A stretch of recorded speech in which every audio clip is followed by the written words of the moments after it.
What is good, ladies and gentlemen? We are back at it again. Black Sense Society. I am standing up because I feel like it.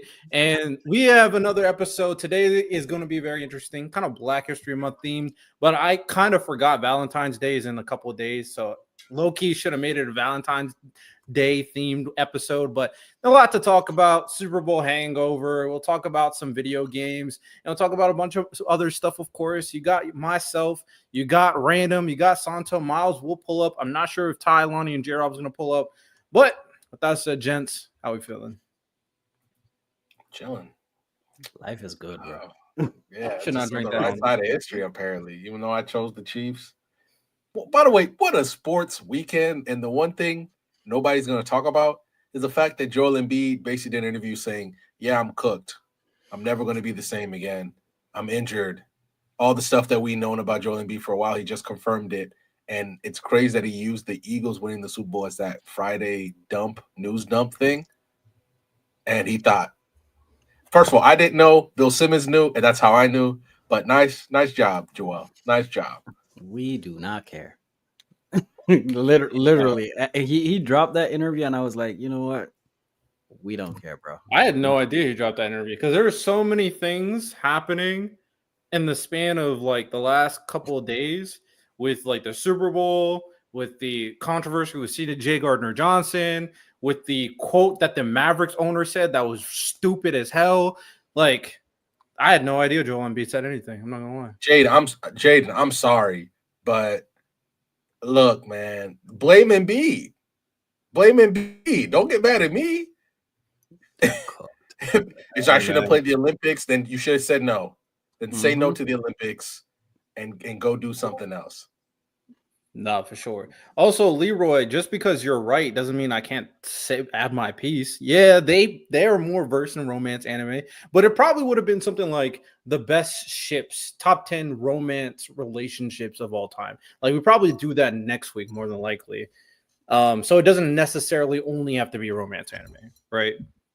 You're right, but it's just tougher because obviously with Slice of Life, they have just so much time to spend with them. That's why something like when Aniska like Mushoku Tensei spends that much time away from action or something like that. You just don't get those from shonens and things like that. It's too busy. Motherfuckers want to box, not tell your girl that they love them 7 seasons in. You know what I mean? Yeah, it's just not, the relationships aren't really the main focus. At least the romantic relationships. Yes, the power of friendship. Yes, companionship is important in shonen, in my opinion, but in terms of romantic relationships, nah. Yeah, but with that said, I still would put, for me, like Guts and Casca probably making a top 10. I'm not gonna lie. They got a crazy relationship dynamic. And most of the time, most of their relationship, they haven't been together. Like they've been both like literally either mentally so far apart or physically far apart. Like, and that's what makes like when Ty and I talk about that Disney ending for Berserk is going to be so great when we get it, because if there's one ship in anime that deserves a Disney ending, it's them. Nah, you right. Also, I want everybody to know, of course, make sure you guys follow our podcast by going to our link tree. Make sure you guys go to our link tree, follow all our socials, join our Discord. We have a lot of great conversations. We talk about sports, we talk about video games, queue up for Marvel Rivals, we talk about wrestling. I'm not gonna lie, probably the top 3 channels on our Discord, other than general chat, obviously, is wrestling, music, and probably video games. It's probably video games. Music, wrestling, and video games are probably our 3 biggest channels where people are really just be talking about stuff there. So make sure you guys go check out our link tree. And make sure you guys, also we have the super chat goal, 5 super chats to drop the StreamYard link. Come join us with the conversation for a bit. And Santo had open dojo last week. Yes. We just want to say thank you guys for pulling up to Open Dojo. And also, we also want to apologize at the same time because, my God, Miles cooked everybody in Jeopardy. One Piece Jeopardy was atrocious. We everybody was negative, but it was a great time. It was fun. You guys pulled up. I want to give a special shout out to Kai because Kai held his own against Miles to make him even walk back his stance. I think it was Yeah, that was fun. Vegeta could go band for band in aura moments versus Luffy. And he held his own. I mean, he showed out. So I have to give him respect. I have to give him respect. Pull up next week to open dojo because we got a special little activity planned for you guys. I'm just gonna drop a little hint. It's called Whose Man Is This? So let that simmer in your minds and to just know that it's going to be a great show next week. Tune in, man. If y'all keep on showing out, hey man, we will just know that you really like Open Dojo. Also, Bama calling Kenpachi a black anime character is interesting. Very interesting. Yoruichi, got it. Kenpachi, interesting. Um, but yeah, I mean, I guess let's start it out. Let's start out with the biggest thing that happened in the last couple of days, of course. Go ahead, get it out. Say your ish. Say what you got to say. Santo, you want to go first? You want me to go first? I just wanted to give Riddell a hug. I was putting in the chat that he needs a wellness check. He was big sad. I mean, the Luka trade already got him. He just excommunicated from the Mavs, and now he was all Mahomes this, Mahomes that. 6 sacks, 0 blitzes, 0. Ate Yeah. everything. Like they had nothing. I just want to give a special shout out to Jalen Hurts because he put everybody on notice. Sirianni, he was literally, if he wins, he's good. If he loses, he's cooked. Man saved his job. And Saquon, Riddell took another L there for his Giants because he actually helped the Eagles win a Super Bowl. Like I said, it was just sad for Riddell, and I just wanted to say, hey, we appreciate you and we care about you, bro. I'm glad you're okay. All right. Random. It was a tough day. It was a tough day for Riddell, and it was literally basically the worst case scenario. The only thing that made it worse, Saquon didn't have a big day, but he was clearly very important. All right. I mean, but Mahomes, my God, Mahomes was so bad, Miles changed his name on Discord. Miles Like, is a troll, bro. So Dookie Butter. Like, it was obviously, like, look, I'm saving some stuff for it tomorrow. Make sure you put up to Open Field tomorrow because I'm going to have a referee shirt and a whistle. That's how bad it's going to be tomorrow, I feel like. But you can't, bruh. You can't lose. You can't be the GOAT and lose like that. okay. No. First things first. All Let's say this: the GOAT case is not over. Like, obviously, people have been talking crazy. It's not over. It's just shelved. But like, I obviously me as a Brady stan, but I picked Mahomes to win that game. Because I'm like, look, man, he's the GOAT. They figured it out. He's beat better teams before, but there's been a lot of misinformation going around. There's also been a lot of people poo-pooing on the Chiefs team. Like, them brothers won 15-2, number one in the AFC. Like, let's not act like the dude was trying out there with all 4 of us as his linemen, right? No, I'm gonna poo-poo on the Chiefs team. I'll go in depth tomorrow, but He had Pro Bowls on his team. Like, he still had good players. He still had the best coach in the league. Like, let's not act like Mahomes had a trash team with him. But at the same time, you can't be that bad, bro. You had more yards throwing to Cooper DeJean than you did your own team. It was 34-0 at one point. That can't happen, Riddell. It just can't happen. Like, you was worse than Brady in any of his Super Bowls, including the first one. That can't happen. That can't happen, bro. Mahomes fans been on live support. Chiefs fans. One thing I love to do, Santo, is I love going on Super Bowl losers radio, like just sports radio network, and just listening. And people were blaming Matt Nagy. Matt Nagy wasn't one calling plays, bro. People were blaming everything. Taylor Swift got some hate for some reason. Like, she was the one catching passes and blocking for Mahomes. Like, somebody blame Trump. Somebody like it. I love do. It's just a ritual for me that I love every year, and all I know is I'm I'm just curious to see how they bounce back from this because you can't take an ass whooping like that and you just okay. You can't because at least when he lost to Brady, even though like weird nobody brings that up. Like you could say his lineman was hurt. This time you just got your ass kicked, belt to ass. Everybody was saying that. Fox Sports said that. ESPN said that. Shannon Sharp said that. Fucking like freaking the Chiefs sports radio said that. Belt to ass. I never watched Jeff Teague or anything but basketball content, but Jeff Teague was like, that was belt to ass. Gilbert Arenas, belt to ass. Belt to ass. Of course, it was a blowout. I'll make this very clear. When it comes to this game, there was really two outcomes for me when it came to this. Is that the Chiefs were going to win close, but one outcome that I didn't say because, of course, I'm not going to manifest this into reality. I didn't want it, but I definitely considered it as a possibility. Is that the Eagles are going to blow out the Chiefs because the Eagles are just a better team. Mahomes did not play good, but I mean, I'll go into more in-depth analysis to think that it was just Mahomes is just lazy, very lazy. The receivers were getting locked up. They were rushing for and dominating the offensive line.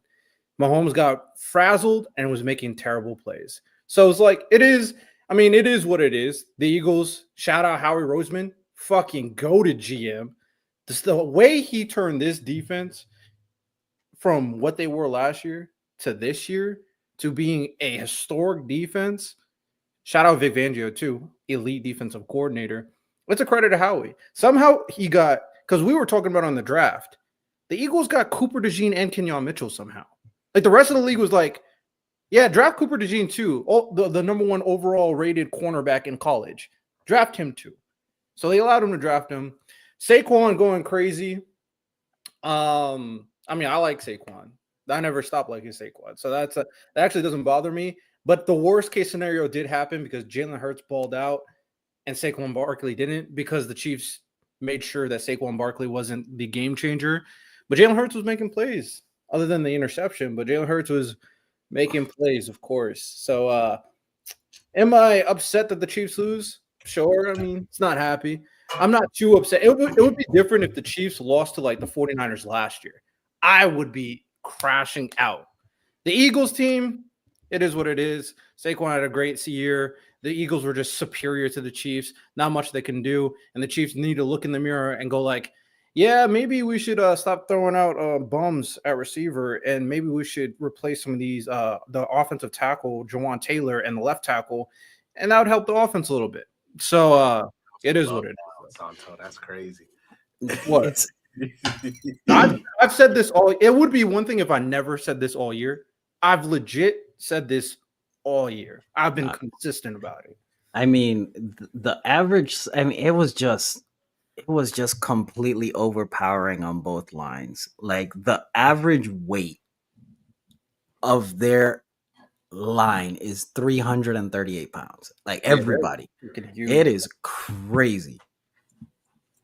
But the thing is that and I kept saying this when you guys were streaming on Open Field was, I think aside from the Giants versus the Patriots, I've never seen a line dominate like that since I've been watching football. Like no blitzes. Like literally you could just drop everybody in coverage and you're fine because Sweat should have been MVP. Because he was a menace. He just had nobody could do nothing with him. But I mean, I still give some credit to Spags because he shut down Saquon. He did what he had to do. Like, hey, Jalen Hurts beat us, and you kind of have to live with that. Now, I would have never put money on Eagles have more points at the half than Mahomes has yards. Like that was crazy. Like defensive masterclass among all. Like whoever's their line coaches, give them a raise. Like instantly. Just give them a bonus for no reason. Like to see Mahomes frazzled like that, to see him he's tried to force things happening because I mean, Worthy, Always been meh. Always been. Nobody. eh, Do not let that stat in the Super Bowl get it confused. He's always been meh. it was. I've been saying it like people here like no Worthy's good, like yeah he's okay, but you meh DeAndre Hop no. Can't get any separation at all. No, like they really need to get out of the mentality of Mahomes will make it happen. That time is done. Santo, I said it at the start of the season with a TikTok that went semi-viral on Instagram and YouTube, where I ran down the entire Chiefs receiving core, and I told them, do not get in the same habit that the Patriots did with Brady. We're like, we got him. We'll be fine. Now, luckily, ironically, the Chiefs have two things that the Patriots never did. They got him two young receivers. Obviously, Rasheed Rice was hurt. Well, I didn't even think if Rasheed Rice played that game. I still think the Eagles win convincingly. There's nothing Rasheed Rice could have done. I think it'll be a little different because at It's least not a massacre like that it was. that I don't think it does because that doesn't do anything for the line. No, but it allows somewhat of a quick game because legit Worthy couldn't get open, Travis couldn't get open, Juju Smith-Schuster's on the field, D-Hop can't separate anymore. They had no separators. Xavier Worthy couldn't get open all year. Don't get it twisted. The only way he was able to make plays is through gadget plays like screens, bootlegs, end arounds. Worthy is not a good route runner. He can't get open at all. And I said it in the open field stream. That 8 catches, 457 yards, may be the most inconsequential great game. Congrats. He broke a rookie record in the Super Bowl. He was catching those boys when they was down 40-6. Yeah, for sure empty. For sure. Empty as hell. And all of those gadget plays, like they literally couldn't run it because we're not blitzing. Like you can't run your screens, your little bubble screens. We can't do that. Like that's a big part of their playbook, and they just got shut down. I felt bad for Miles. I don't know how much football you watch, but I feel bad because Super Bowl's that one game where you're like, look, man, this is supposed to be a good game. And obviously, when you look at the history of the Super Bowl, most of them have been bad. It's usually blowouts like this. But the rest, especially since the start of the century, we've been getting great games, Santo.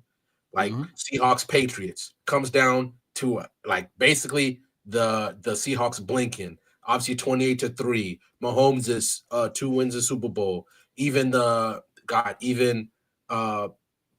Packers, Steelers, all been great games. And I feel bad because that's one. My mom doesn't watch football, but the one time she'll lock in was the Super Bowl, and she's angry.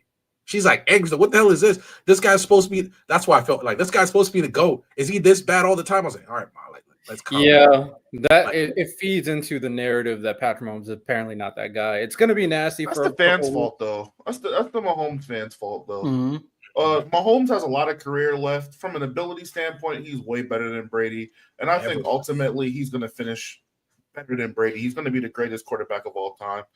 Let time run its course, because you know what karma does when you guys glaze and do all of that. You know what happens when y'all do that? Yo. He goes and he shits the fucking bed. People have expectations of what a GOAT should be and how they should perform. He doesn't meet those standards. And now you get people like me who troll, who name themselves Mahomeless, who drag him through the mud and do all of that stuff. Obviously, it's a team game. All of that is cool. But when y'all want to act like Brady is some generational gift from God who can't do no wrong, people are going to expect him to do no wrong.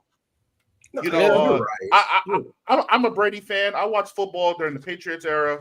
Once Brady was out, I was out. But I tuned into this Super Bowl because I wanted to see Mahomes fail. That's how insufferable y'all make him. I wanted to see Patrick Mahomes fail. Wow. I wanted to see him fail. I wanted to see him shit the bed. He did everything I wanted him to do. He played like some shit. He got locked up. The generational talent couldn't make shit shake. and it is what it is. Hey man, hey, like I said, I'm fine with Brady fans going crazy. I'm fine with Mahomes haters going crazy. Eagles fans, sure, I guess they all can go crazy too. In totality, I still know who Mahomes is. This hasn't changed. Everybody does too, Riddell. Mhm. Everybody, No, everybody does. Like everybody. even yeah, but I no, think like obviously you guys because you understand context. But of course, the casuals are going like, "Oh yeah, this go conversation's over," acting like this is his first 8 years in the NFL. Oh, that Mahomes was never that guy. We told you about Mahomes. Like those people, I mean, they're just loud. They just don't know what they're talking about. People overreacting on like these sports shows, but that's what they should do. I'm not gonna lie. It's media, Get TV. clicks. Yeah. Get clicks, of course. So that's why I'm not personally pressed about anything. I'm just my only thing right now at this point when I'm looking at like the Chiefs and Mahomes moving forward is like what Random said. Now it's time for you guys to really lock in. And honestly, the people who needed to know Mahomes is not freaking Jesus Christ the most is the GM I agree. and the organization. Facts. They need to realize, yeah, I mean, I get it. We beat the Ravens, we beat the Bills, but the only way, I'm not going to lie, I'm going to be very clear. The Eagles built the perfect team to beat the Chiefs. It's not often you can do it, but the Eagles did it. It takes a perfect generational type team to beat the Chiefs, but you can't just sit on your legs and go like, they won't create it. Like, come on. You got to lock in. You got to keep building the team. Or, hey, man, Mahomes might pull a 2011 LeBron James, not 2010, 2011 LeBron James, and just leave for a different team. You never know. So, yeah, the Chiefs better lock in. Yeah, they need to give him some talent because this whole we can't score over 30, that is not getting you anywhere. they should have learned this, Santo, after what happened with Tampa. They should have learned it. Obviously, Tyreek Hill leaves. You gotta find when you're trotting out Justin Watson, who can't beat out Juju Smith-Schuster for snaps. And I'll say it again. Riddell can tell you from the beginning of the season, I was like, this is not good enough. You've had good wide receivers, veteran wide receivers walk through that building. You somehow, for some reason, said no. Obviously, the line problem you think you'll be able to fix because there are going to be some linemen out there. Move Joe Tooney back to guard because guess what, Miles? He's one of the best guards in the league. He shouldn't be playing tackle. That dude's an all-pro at guard. I think he was an all-pro this year at guard. He was, yeah. So you can't keep doing that. And I'm going to keep mentioning it because Brady was the ultimate team guy in terms of I'll stay as long as I can. We win in rings here. But eventually, guess what? Brady turned like 40. And he's like, I can't do this no more. Not everybody going to be Brady where they're willing to wait that long, even if you are winning rings. You tell me you want to be the team that watches Mahomes go to. He's from Texas. Let's just say he goes to the Texans or he goes to Dallas and he starts winning. Don't even say that. Don't even breathe that into He's not going to no Cowboys. I'm just using it. We know Random, but yeah. I got it. Okay, so he goes. Okay, fine. Let me say this. He just goes to the Cardinals and he starts winning there. There we go. You don't want to be because guess what? guess how bad it was when Brady won. When New England put out a video right after Tom Brady was lifting the trophy, like, congratulations, Tampa, you got a good one. This could have been y'all. Don't glaze another organization because they won with your boy. You could have fixed it, but you didn't. In addition to that, the man is smack dab in his prime. Yeah. That's why I was shocked. The man smack dab in his prime. He could do almost anything, but he's still one man. Man. In addition to that, what makes me the most worried about Mahomes on the Chiefs in particular, one, we know that the owner, like we've seen the grades on the owner. He's the worst graded owner in football. Yes. Horrendous. Somehow the Chiefs are a dynasty with the worst owner in football. Right? I'm a Saints fan. Like, yeah. Horrendous. So that's already a bad standard. Then you got Brett Veach, who I know they have been a dynasty, but I personally have been criticizing Brett Veach for the last couple of years. I haven't liked a lot of things that Brett Veach has been doing. But okay, Brett Veach, maybe at the bare minimum, you say he's a solid GM. Travis Kelce, he's washed. He can't play no more, bro. He's cooked. He's so cooked. And Andy Reid is not getting younger. So if the Chiefs lose Trav and Andy, and God forbid, because Spags is freaking elite defensive mind, God forbid another team finally takes a chance on him as a head coach again. And then we lose Spags, Mahomes is still great. But I don't trust the GM, and the owner is dog water. And now you lost these three pieces. Mahomes ain't staying with that. Like, he ain't staying over there if you don't fix it. So yeah, the Chiefs better lock in because he did a lot. He had a generational first 8 years. Hey, it's not gonna be peachy once everything starts falling apart around the seams. I'm not gonna lie. But I was gonna say that regarding Kelsey. Like last year, last year was an outlier to me in my opinion regarding Kelsey. Like that was literally the last legs. That's to me, and they try. I think they have this blind faith in those two, and the entire year we can't get over 30 points. Like at all. Like we just can't. Like we're winning games by the skin of our teeth. You need to do something different because this duo, yes, it'll go down in history as one of the best duos in offensive football history. But that time, it is over. If you looked at Kelsey after that game, you needed to shake his hand and say thank you for an amazing career. Mm-hmm. Because you are cooked. He's so broiled, stir fried. If not, you let him sauteed everything. Everything. And I hate to be that guy. You need to, if he's like, I want to come back, you look at him and say, hey man, you either taking a cut, you taking a pay cut, or you ain't coming back. And I'll let everybody hate me. But it would be irresponsible to bring him back. You are a mentor. You are a veteran. You are a locker room presence. He's one. Yes. Yeah, and because like they're all making good points, but I know people may think, oh yeah, this guy's the Mahomes guy. He's just blaming Kelsey. Random can attribute to this. I said Travis Kelsey's been washed all year. I've been watching this guy play football. I'm like, bro, this dude is washed. This is not last year Travis Kelsey. Ain't no way nobody watching the tape and go like him doing them slow ass moves to go like, yeah, Travis Kelsey's still him. Like, bro, no, Travis Kelsey's cooked. He's done. He's he's done when Mahomes ain't even looking at him at the field in that game. Bro can't get open worth anything. Now mind you, he did have a master class in the playoffs. He did have one good playoff game. The worst part was he just had it at the wrong time. You know, he had it in the second round. The second round, he had a great game, and it's just like it just sucks. But can we shift over to the Eagles for a little bit? Jalen Hurts, let's keep it a stack. He's top 5, but the other 4 quarterbacks are just better than him. I don't care if he won the Super Bowl. Like, because let me tell you this right now: you ask Howie Roseman with Truth Serum, he takes Mahomes.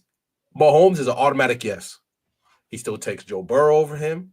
He still takes Josh Allen over him, and he still takes Lamar over him. They're all just better. For me, Jalen is not top 5, but if you put him on as the 5th spot, I don't really care that much. I don't think the Super Bowl performance really changed anything for me when I was watching Jalen Hurts, to be honest. But I do think he was making some good plays. Also AJ Brown, bro. He was cooking my boy. He was cooking my boy Trent McDuffie. Put him on a shirt. Put him on a shirt. Trent is not big enough to be guarding AJ, yo. He just sunned him. It was tough. It was tough to see because I think Trent is elite corner, but I also think he should not be playing outside against a receiver that's 6'4". He's like 5'10". They didn't have anybody. The Chiefs didn't have anybody who could guard him, and Watson was getting cooked by Watson got cooked by Dotson, and then Devontae Smith took his turn on him. Like, and that's when I go like Brett Veach is like, yeah, let's let L'Jarius Sneed go. Did not replace him. We good. We're not gonna replace him. Like, okay, bro. All right, not gonna replace him. Chamar Connor's on the field. Like, get the fuck out of here. Now, in terms of, I've seen people say like, now this super team that could be a dynasty. Man, you don't know. You don't know going into next season Because what if the Commanders just figure it out? You know how it is, Miles, when a team wins a championship, now they're like, all right, this team, can they win 3? Bro, they just won 1. Hey, they could go play Mahomes next year. Mahomes figures it out. Like, this is a great team. The way that Eagles team is set up, bro, I'm thinking they're running that gauntlet for another year or 2. They might, but they got a good team and a young team, very young. They do have a good team, but like, let's not act like we haven't seen. Like, for instance, when the Seahawks embarrassed Peyton Manning, that team was set up. That team was set up for success. Now, don't get me wrong. The defense is better than this Eagles team. There's a reason why the Legion of Boom is legendary. Yeah. But the team as a whole, but anybody and their mother would have told you that after they embarrassed the Seahawks, after they embarrassed the Broncos, everybody and their mother would have told you the Seahawks team gonna win championships. They should have won the next year, but we know what happened. Yep. We know what happened. If they run the ball, I mean, it's a dynasty to talk about. Nobody ever talks about the cursed cash that got them down there and the sorcery that was. But I mean, I hear you, Randall. But the thing is, like, the point is that the Seahawks could have been a dynasty. They just fell just short because of one play at the very end. Because we want Russell to be Super Bowl MVP and not Marshawn Lynch. Hey, man. And that stuff could happen. Now we'll see what happens. Which is crazy. Yeah, I mean, no, I'm just saying that was, and then right after that, the team breaks up because, like, Richard Sherman came out and said it. Russ Wilson getting too much credit. It's the quarterback. The quarterback always gets too much credit. I don't know what to tell you. Like, I don't like it. I don't like it. It's not fair, Miles. It's not fair at all. But the quarterback always gets too much credit. But they also get too much blame when they lose. As they should. Yeah, they should. As they should. As they should. Yeah, so I'm just like, look, man. Like, I'm sorry. A defensive lineman is never going to move units the same way a quarterback does. Sure, you have a special one, but people can't contextualize football. That's just it is what it is. That's the problem. Yeah, Riddell. They can't. Yeah, so they can't. With that said, enough Super Bowl talk. If you want more Super Bowl talk, open field tomorrow. We'll be talking our ish. People are gonna get nasty. I'm gonna get down slandering Brett Veach. You already know what's about to be the business. Let's talk about some stuff. I want to set the tone. Matter of fact, because Kent just said best show is either Daredevil or Punisher. So I'm going to set the tone with this little segment real quick. It's a best superhero show, King of the Hill. And this is not just cartoons. It's not just live action. It's a combination of those plus anime. So I have 15 shows. I randomized the order to see who's going to win this King of the Hill. I'm not going to lie. I feel like all of them are bangers. So let's dive right into it. We're going to see. King of the Hill superhero show. The first two. Young Justice versus The Boys. Young Justice is fire. It is fire. Young Justice is absolute heat. It's two completely different shows, though. That's the problem. Now, I'll say that Young Justice is fire. But nobody on Young Justice evokes either any kind of emotion for me like Homelander does. I don't know who that dude is. Thank you, Random. Stand on 10. But that dude, he should be winning after he's done with The Boys. Put him in movies. Let him be a superhero villain. He should be winning Oscars. That dude took whatever Homelander. You could tell he really read the comic and understood what Homelander was. This moment where I think Ty said it a couple weeks ago. Where at one moment Homelander could be the corporate, I kiss babies and like, or I help, I save babies and I'm the all-American guy. Next moment he could murder the fuck out of your family and there's nothing you can do about it because he's just that unhinged. And that's the fact that you could feel like he could snap at any moment that's so compelling. But I think, even though The Boys has the superior character, I would still take Young Justice as a whole over because we never see something like that in terms of watching a young superhero team like that. Because I am kind of let down by some other things with The Boys, but we can talk about that another time. But Homelander himself, man, Miles, that bro carrying Amazon. You want to talk about one guy carrying Amazon? I disagree with that. I think The Boys I think the boys in general is a good put together product. From it's all 4 seasons and it's spinoffs. I think it's really good. I think the idea of a ragtag. I mean, obviously it's a comic, but I think the idea of a ragtag team of regular dudes trying to take down heroes as its original concept, and how they've been able to continue to create storylines, villains, and all of those things behind that, and keep it interesting. Mhm. I give that a lot of credit, man. Young Justice. I remember the first season being gas. I remember the second and third being I. After that, that shit fell off a cliff. And it just seems like the boys is rolling. They have a spinoff that's going to tie into the main show. The spinoff was heat. Like they just can't do no wrong. Oh, I forgot about the spinoff. They're doing a spinoff I with haven't seen Soldier Boy, I haven't right? seen- That I haven't and seen I'm it. talking about the Gen V stuff as Okay. well. Yeah, that one. I haven't seen the spinoff. That's me. I haven't seen the Gen spinoff. V is pretty solid, I would say. I liked it. Some of the characters wasn't the biggest fan of, but I liked it. I mean, it was definitely like high school drama type series. It was. Yeah. What else you get with a college campus setup? Yeah. But what Kai touched on that I do like, the character development in the show is crazy. Not even just from Homelander, from everybody. The Deep, his development. Everybody talks about A-Train. I like the Deep. Everybody just comes full circle. Starlight bosses up. You know, she grows from being that timid young girl to stepping into her own light as a superhero. Huey as well. Billy I just think they too. handle their characters really well, dude. I think. Billy Butcher, all of them. Yeah, Wait, I will so say- you pick the boys, Miles? Oh yeah, I'm picking the boys for sure. Okay. I will say that they have, because the comic is at some points it's just downright like Garth Ennis. I get it, bro. You don't like superheroes, but what the hell are you doing? The comic is downright horrendous at times in terms of how much he just shits on superheroes. Fuck with the Deep though. I like them. Like I don't know. I like the Deep. I don't know, bro. Santo, let me hear you. No, I'm going with the boys too. I think it's. I mean, Young Justice is cool. Like it's cool. It's a cool watch. But I think the depth of the boys from villains to heroes, I think it clears in my opinion. I love the dynamic between Billy and Huey, like from beginning to he's just like Huey is just like this random dude like that just gets involved at the end. Like Billy treats him like this is my son. Like I really care about him. Like I do whatever it takes. Like just different aspects of the shows. Like seeing Billy going through his mental crisis. Like he's talking to himself, talking to his old partner or whatnot. Like seeing all of that develop. Homelander he's the GOAT. He's literally the GOAT villain. Yeah, I got the boys. Yeah, for me, I'm actually gonna go the boys too. So the boys ends up winning.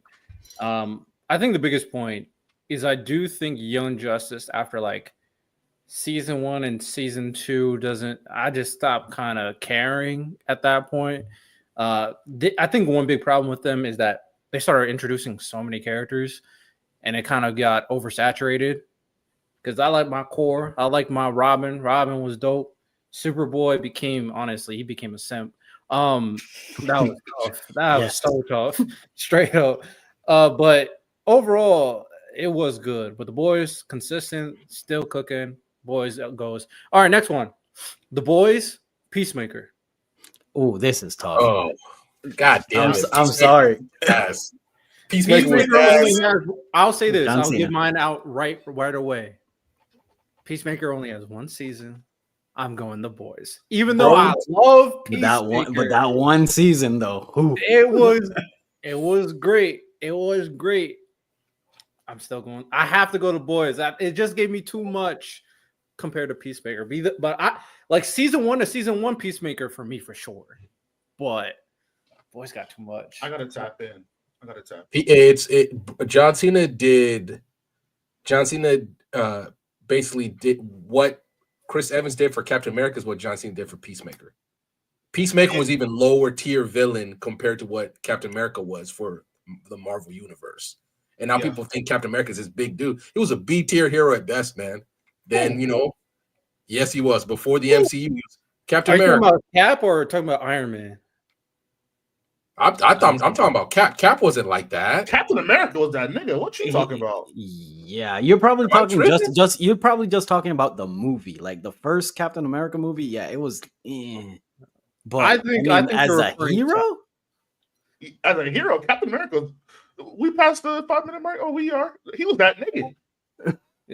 I feel like you're talking about Iron Man because I feel like Iron Man was the character that had no popularity, and Iron Man, Robert Downey Jr. made Iron Man the character that like He's a face now. Yeah, Iron Man was never a face. Yeah, I might be, but like Peacemaker, like I never heard of Peacemaker before. I didn't watch Suicide Squad, but I watched Peacemaker because look, I'm not gonna hold Suicide Squad or I wasn't gonna hold that against John Cena. But I'm like, let me watch Peacemaker because John Cena is great. He's just a great actor, and he was freaking gas. And I'm telling you, man, Peacemaker. I'm picking the boys as well, but the future of Peacemaker is bright as hell. Bright as hell. Wait, you said you're not holding Suicide Squad against John Cena. I think he was the best part of the movie. But I'm saying that I don't want to associate the shit with John Cena. Yeah. Oh no, but I mean, I think Suicide, the remake of Suicide Squad, I actually thought it was pretty good. I liked it too. I really enjoyed the movie. I was whatever on it, but look, if Okay. you like it, you like it. But like I said, John Cena was the best part of the movie. But I was like, you know what? I didn't have a good experience, so I'm not gonna try and associate this with John Cena. Like for instance, I don't associate Fast Furious Tokyo Drift. The movie's objectively a horrible movie, but Han's gas. So I'm not saying like I'm not giving Han shit because it was in Tokyo Drift, you know. So I was like, then when I watched Peacemaker, I was like, oh, this is good. This is so good. I mean, Okay. so I'd say I think objectively the better show is The Boys over Peacemaker, but I'll pick The Boys, but I just want to give a shout out to John Cena because he yes, first of all, yes. I'm tired of not even. Dwayne can just go. I mean, he's not Batista level yet. He's not there. But what John Cena does in this show is what makes the show great. He doesn't take himself seriously. The show is all about poking fun of himself as a character, and it is so hilarious on the stuff that he says and that he does and how oblivious he is on the shit that he does. I'm still going The Boys, but please, if you haven't watched Peacemaker, go watch it because you're going to enjoy the show. Fly guy, don't make me slide the Tokyo Drift. It's a bad movie. I love watching it. It's a bad movie. Okay, hold on, because I let you slide the first time you said it. When did Tokyo Drift get bad? Okay, the fact that Am I a nostalgia merchant? Like, go back and watch. I don't have a strong opinion. But I never thought it was bad. Winchell, the same character from Friday Night Lights, he just lost the championship game. It's the same character. Goes to it's the same exact dude except he just drive cars, right? I think a lot of the plot's not that good. The villain's trash. Y'all like it because it's in Tokyo. The cars are cool, and it has the baddest girl in the series. Is in that movie, in my opinion.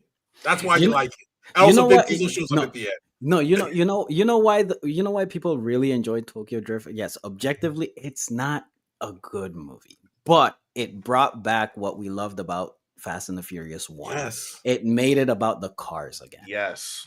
And that's why people really enjoy them. I really like Tokyo Drift. I love it, but I know it's bad. Oh, and the music is fire, by the way. The music is all right. Let's keep going. Let's keep going.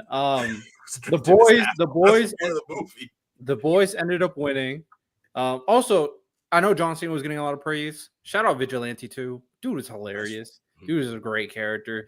Yeah, he's basically Deadpool, but who cares? Deadpool's great. So Shiloh, come on, man. Little Bow Wow could have disappeared from that movie. Nothing changes, bro. All right. We claim Little Bow Wow now. You disrespecting, bro. I don't even remember him. But I haven't watched that movie in a minute. All right. The Boys versus Teen Titans. I knew it was coming next. I'm standing on business. Teen Titans. I don't think it's close either. It too.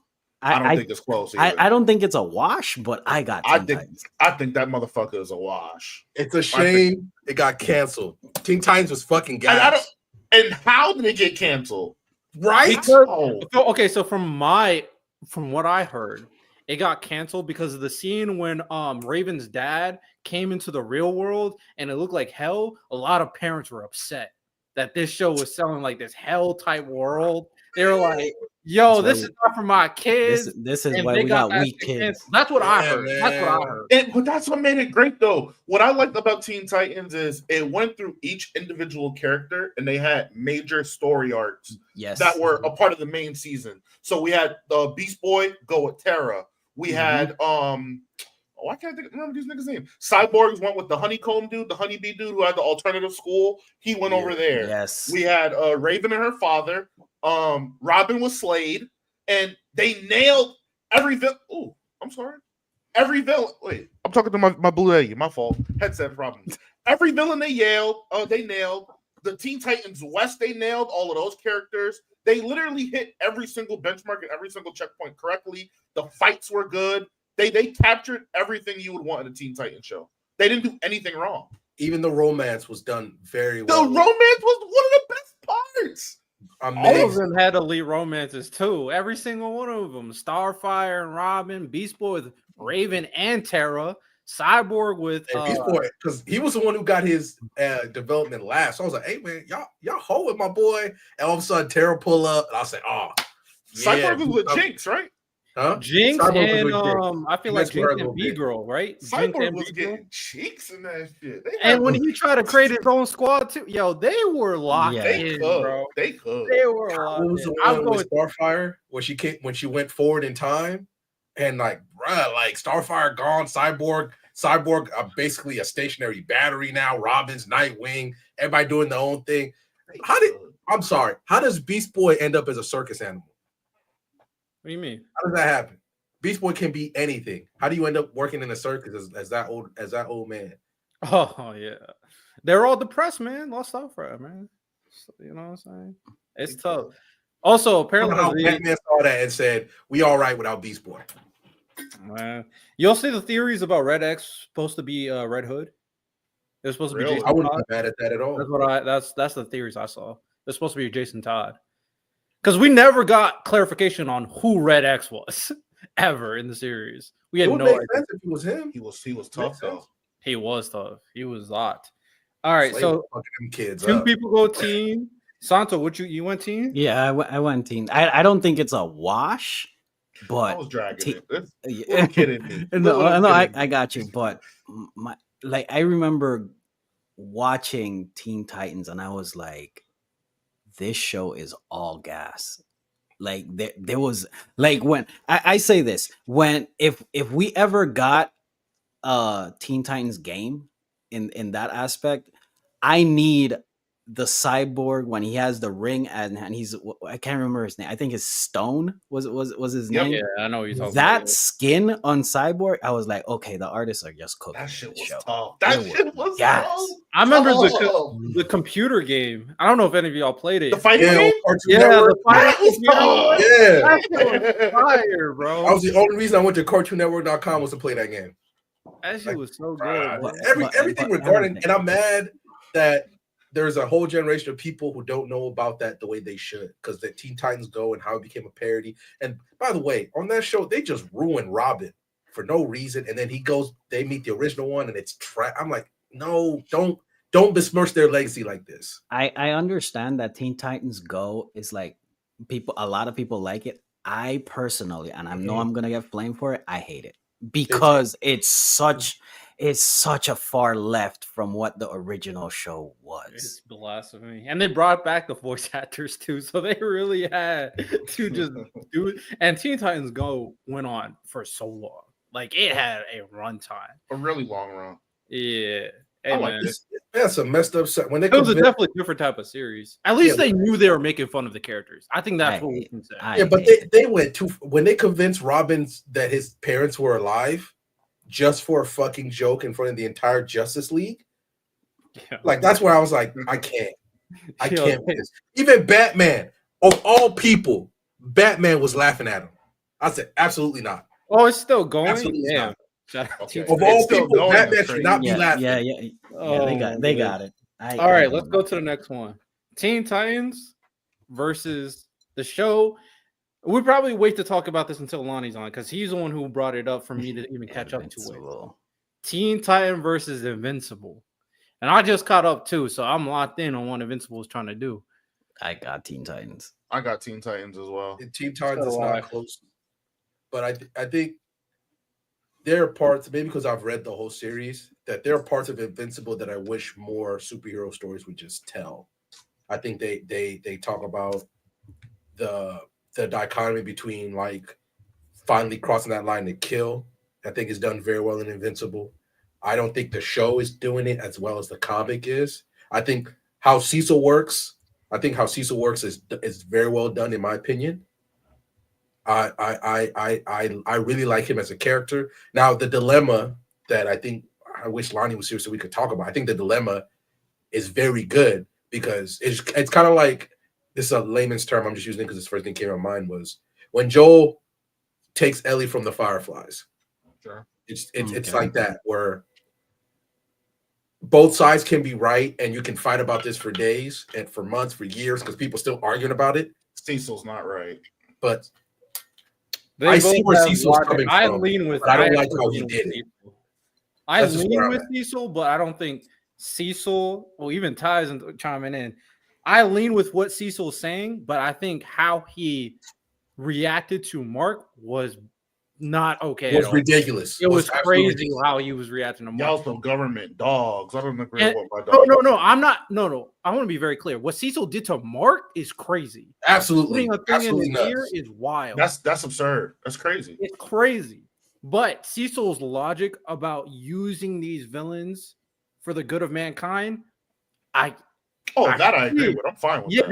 that's what I'm talking about. Yeah, that I'm fine part, with that's that. what I'm fine talking with that.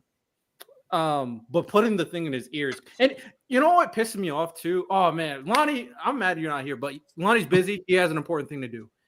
What pissed me off is when he told Mark to go home, and then he chased Mark. I'm like, what are you doing? You told him to go home. Like, why are you chasing him? When he calls Mark a hypocrite after Mark's I think Robert. So the way I'm gonna let him go because I think Robot only said that to Mark that the signal was blocked. But you're a hypocrite. Blah blah blah. This and that. I need you to understand. Mark is a nice guy, or else your brain is splattered on that pavement, just like the rest of those reanimated. If he wanted to, he could have done it. Right? Could have done it right there. And there's nothing nobody could do about it. Also, I'm gonna call you out, fucking Immortal. I fucking don't like you in your whole ass. I don't like him either. Fuck Immortal. His father. Immortal's a bitch. He's a straight I do bitch. not He's so corny for Duplicate. You duplicate. You did not suffer like Mark suffered. You just didn't. Well, like I wouldn't. I wouldn't go that far. Kate dies like all the time. I wouldn't go that far. Kate actually, because she feels everything, so she feels death like all the time, bro. So I wouldn't go that far. But I mean, Kate is also married to Immortal, so I can't be mad at what Kate did. But Immortal is his dad. Right. You are an annoying gnat to his dad. That's what you are. And his son can piece you up if he wants. He just doesn't. And then the minute Mark leaves, what does he start doing? He starts being nice to Darkwing. He starts all these people that you know you can beat. Nah, nigga, stand on your nuts. You Immortal, right? Oh, he's being nice on like his dad. Nigga, did you see what his dad did? No Immortal slander. Nah, Immortal. Immortal is a bitch. I can't stand characters like that. I can't stand yo. And my thing is, bro, I think that this conflict been handled really well, like overall with Cecil and Mark. But maybe I'm correct me if I'm wrong. I thought he chased Mark because Mark was going to tell the other Guardians, and he didn't want the other Guardians to know. Now, that's still bad. No, I'm just saying that's why he chased them. But also, if I'm Cecil, tell the other Guardians. I don't give a damn. Tell them. I mean, like at this point, Oh, I would have beheaded Ty. I would've killed him. that line of logic doesn't even make sense because okay, you know that Mark knows, and then you say go home. So if Mark was like, "Oh, I'm gonna go home," and then he goes and tells them, like, what's the difference? Like, there at this point, you can't stop Mark from telling people unless you kill Yeah. Mark. Like, it doesn't make sense. I think it's probably he's trying to reason with them, but I think something. Another point about this whole thing, because I think that Cecil is right, but some of the tactics he's doing are not morally good, even though they make perfect sense. So I think that from the concept of the story, we know that every other timeline that Mark is in, he turns evil. And the timeline that we really saw, he said it took me a while, but I finally saw my dad's way of thinking. So let's let us know as the audience, Mark can be turned. He can be. And y'all remember when he went to outer space and came back with Omni-Man's dad? Cecil doesn't trust Omni-Man. I don't know, and Cecil doesn't know. He doesn't know what they discussed out in space. He doesn't know what they discussed. He doesn't know if they're cool. Now, he don't know if Omni-Man is still evil. He would have to just take Mark's word for it because he could not detect him out there. That would scare the fuck out of me if I'm Cecil. Y'all, But Go ahead, Mouse. because Ty, I want to reason with you. We've seen a lot of stories where a character has a fate or a destiny, and the more you try to fight against that fate, the more you push them towards it. I think this is the exact thing that Cecil's doing. Like, Mark is a good guy. Like, yeah, you've seen his father, but Mark is not like that. It's a good guy. You're not even giving him a chance at this point. You're putting in a contingency to fuck with him before he's even doing anything like really wrong. And I think that's the biggest problem. Doing shit like that is going to make him become more evil than you giving him a chance at the end of the day. You know what? That's so. So, Ty, what I'm going to say now, because we have to keep on moving on with the King of the Hill stuff. Right. Save your point, because Lonnie's the one who wanted to talk about this out of everybody. We'll save it, and then we'll have a Invincible exclusive episode and really talk about Cecil and Mark and who is right. Save that for a future episode. I got you. No, I just want to real quick say that because I have to step away. But the next Invincible episode, I'm gonna be ready. Man, there's a lot to talk about. Invincible is doing some interesting things. Also, okay, next one. Invincible Oliver gotta go. No, bro, we're gonna talk about all of it too. Don't you worry. We're gonna talk about that boy. He gotta go. The only thing I'm gonna say is Oliver at that point is what, 8 years old? At least he's a child. I wouldn't give a damn. We all minorities here, right? He need that ass whoop. Absolutely. He need that ass whoop. But you expecting him to already understand the consequences of his powers. Randomly, save it. We gotta. That's not the problem. This is gonna be a great video. By the way, Invincible. There are so many interesting things that they're doing, and like I said, really love what they're doing with Mark and the story with Cecil. He's Mark not an adult, Leroy. But all right, he's a hybrid, Leroy. So I wouldn't apply that to him. He is a hybrid. Yeah. But, all right. Teen Titans beat Invincible. Teen Titans versus Arrow. Teen Titan. The CW show? Yeah. Started off gas, turned into shit. Yeah, I'm about to say season 1 Arrow is absolute gas. I think it was gas until I personally don't like her. Felicity became the love interest. That's when I thought it went downhill. They should have just made her get with the Flash. Anything to take Iris West away from everybody. Dr. Umar. Yo, how is both love interests in these two shows are speaking of Flash, Teen Titans versus Flash. Who? Teen versus Teen Titans. Teen Titans. Sure. Now, Flash season 1 was absolute heat. They should have kicked the seat off that momentum. He should have been the Flash in the movie. Yeah. I agree. Sure. They fumbled. God, I don't. After Ezra Miller started going crazy, why wasn't that just a natural decision? The people already know who he is as the Flash. He wanted to do it too. It's an easier introduction for a guy who knows how to play the role. Continuity stuff, man. Yeah, but they did Flashpoint, so you can really do something. Yeah, But Everything now is I don't like it. multiverse, Flashpoint. If you see that face, people are going to automatically go see the CW show. You know what you could You're do? going to force a continuity that they don't want to Miles, force. you could just be like, you know, like, hey, you look different. Yeah, I mean, I messed with the timeline. Shit happened. This is how I look now. Boom. Hey, like, I don't at think you- least let's tell James Gunn that dude is a great Flash. I'm just saying that dude is a great Flash. You know what I'm saying? I have no faith, but okay. Hey man, hey, so far James Gunn's cooking with that little television series. Okay, Teen Titans or Loki? Oof. Teen Loki Titans. gas. Loki gas. Titans. Teen Titans. I Loki's good, but Teen Titans. I have Loki. I think Loki is the greatest character written in Marvel. No. After those, I'm talking about the movies that Marvel has done, Avengers, Endgames, all everything. Sure. Loki's writing, character development, everything, from being the prideful brother who wants the throne to being the selfless guy who takes the throne in solace. No praise, no acknowledgement, nothing, just to save. It's the greatest story of a superhero, in my opinion, that Marvel has done in their cinematic universe. I have Loki. And to play off that, I'm thinking like they both. I really like both. I love great endings. Loki's ending was fucking peak. amazing. It was so goddamn good, bro. It's the Code Geass ending. It's that good. It really is.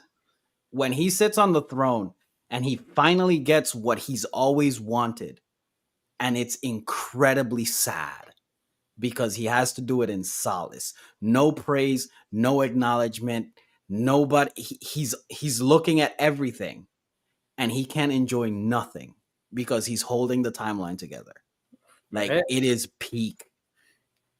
He will forever, moving forward in terms of how they go about things.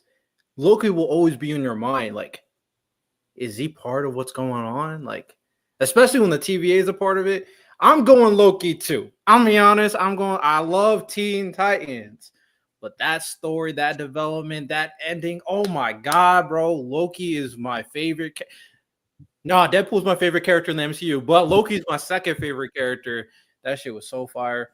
Chat, you guys got to give us some thoughts on who you think. Loki's just better. Claudio said Teen Titans. Kali, who you thinking? Kai, who you thinking? Saw said Loki. That's 2 for Loki. One more vote for Loki, and we move it on. One more vote for Loki, we move it on. Miles, I think the fact that Teen Titans doesn't get a proper ending is what hurts it. It's just that one day was gone. I'm fine with it. I still got Teen Titans. Fuck that. And Teen Titans is amazing. All right, it is. It's amazing. Loki's great. Like, I get why you like Loki as much as you do. I'm still personally a big fan of Captain America. I just think his whole start to end is amazing. You mean Robin? Or who are you talking about? Oh, you're talking about Captain America Marvel. Captain America in the MCU. He's your favorite character, is what you're saying. That's my favorite. Okay, gotcha. He has the best, like, in terms of like solo movies. He has the best. He has the best. Winter Soldier is my favorite movie in the entire MCU. I think that's the best movie in the MCU, but I don't know if all of his other movies are as good as Winter Soldier. See, I think Captain America 1, if you're comparing it to other, like, it clears Thor. Like, I think people like Iron Man because it's the first. I like it better than Iron Man 1. Them Iron Man movies are tough.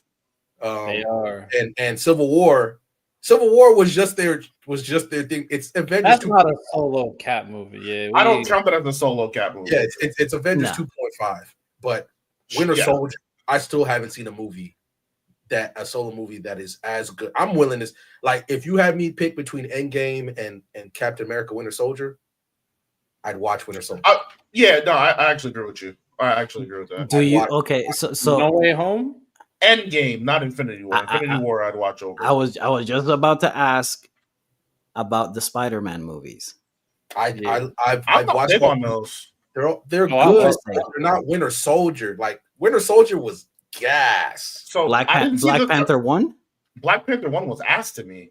Yeah, I I didn't was like like, Black Panther The CGI My fest nigga- at the end. Manto, that shit was. I'm that asking. shit- No. I'm not getting mad at you, nigga. That shit was Aquaman underwater, bro.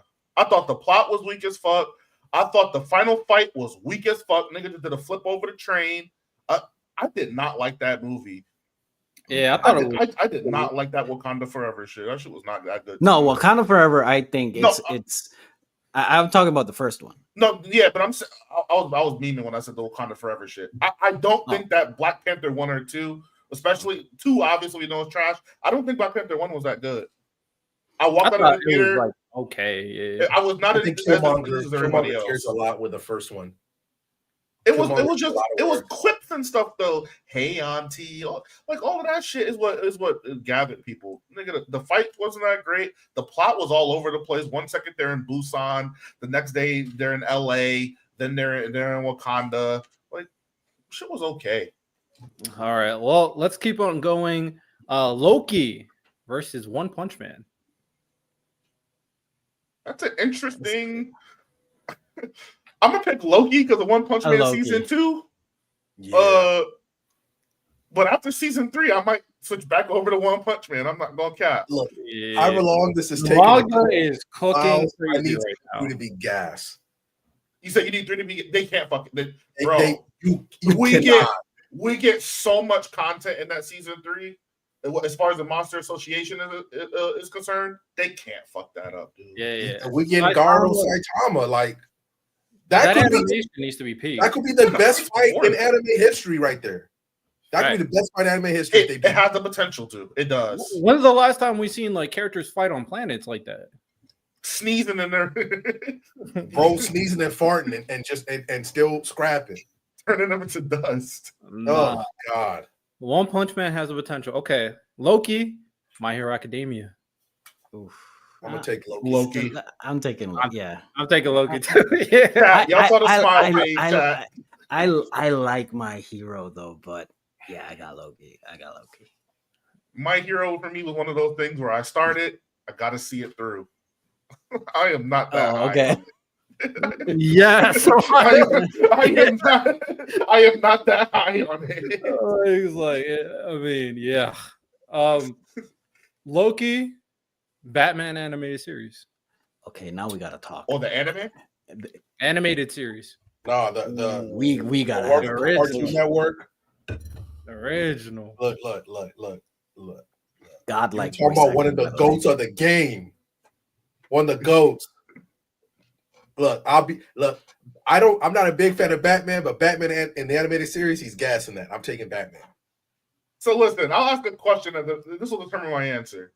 Is Justice League Unlimited on this list? It has to be. I'm waiting for Is it. it Riddell? Yeah, Justice League / Justice League Unlimited. Okay, so I'm going to say Loki for now because if it goes up against Justice League Unlimited, I'm picking Justice League Unlimited. Spoiler So alert. I'll say Loki for now. Like that is the I best respect that. rendition. That is the best rendition of Batman that's ever been put to a screen. Is Batman animated series. They also got best a new Joker too. Shout out Mark Hamill. Him and Kevin Conroy was cooking They every was. time they saw each other. I'm Kai gonna standing say on Loki business. though. I just felt more for the Loki. I also didn't watch the Batman anime series that much when back in the day. It I'm still going holds up. It still holds up. Nah, for sure. All the movies Yeah. too that you got from it too that they animated from that fit in that universe. Like they did so much in that. Every time you saw somebody like outside, like whenever a new hero pulled up to the show, you're like, oh, this is important. Like Superman's pulling up. This is important. And I think they handled that so well that it set the standard. That began the run of DCU just creating amazing animated content, was starting with the animated series. Yeah, they clear in terms of animated content compared to Marvel. Yeah. It's not even close. All right, I got. go ahead, Santo. Oh no, I got Loki, so we can move on. Okay, so mostly Loki's. Okay, Loki versus Spider-Man, the animated series. I personally like Spider-Man more than Batman animated series. I'm not big. I'm not too high on Spider-Man personally. I just like the characters more. Not the villains for Batman Elite. I'm just talking about the like characters Yeah. overall. Is it weird that I like Unlimited, Spider-Man Unlimited more than Spider-Man the animated series? Which one is that one? It's Is a new. that It was on the- Disney Channel. Is that that the the one where one- he actually has like the web over here? Yeah, yeah. It's like I- the darker, I the also- darker contrast suit Yeah. type thing. I also liked it because this is how I would get to watch. It's the Phineas and Ferb tax. I would watch Spider-Man Unlimited and then Phineas and Ferb, and it got to the point where like, oh, Phineas and Ferb's coming up. Let me pull up basically an hour early to watch Spider-Man Unlimited, and I'm getting a full hour of straight gas.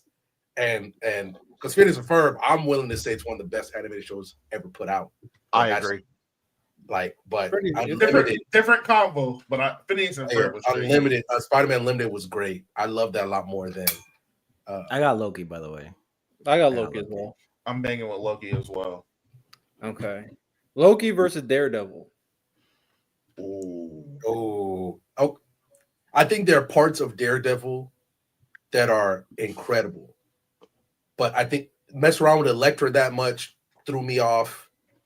Like, if you're gonna commit, if she's gonna be a hero, commit.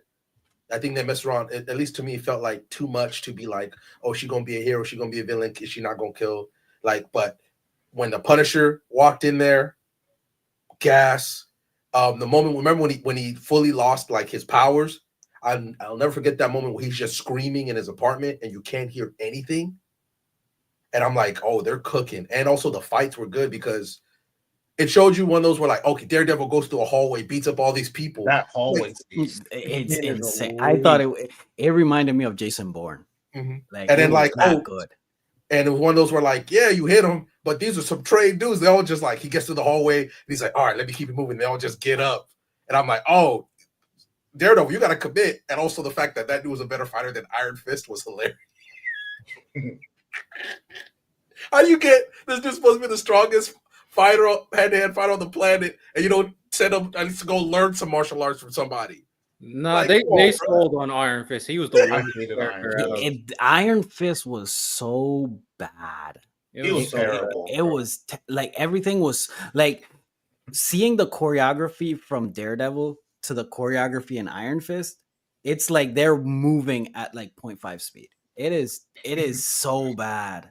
Also, Yeah. Charlie Cox's Daredevil is goated. It's so good that he's in the MCU.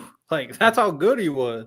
They had to throw him in the MCU. Hopefully that new Daredevil show. Not too much on Luke Cage, Shiloh. Not too much. Luke Yeah, Cage was yeah, yeah, yeah, Oh, I yeah. thought Luke Cage was pretty good. I also thought Jessica Jones was pretty solid too. Jessica Jones is great too.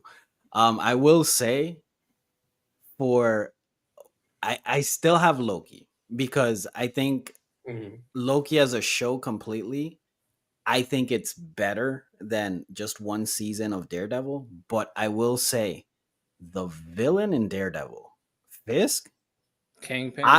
Yeah, King like Devil. I love everything about his character, acting, presence, everything. Like, he is menacing. He's a He- I- the guy. He's yeah, great. that guy's a professional actor. He used to be on Law and Order: Criminal Intent, I believe. Yes, That's sir. where I remember it from. Yes, sir. That dude, the trailer where they're just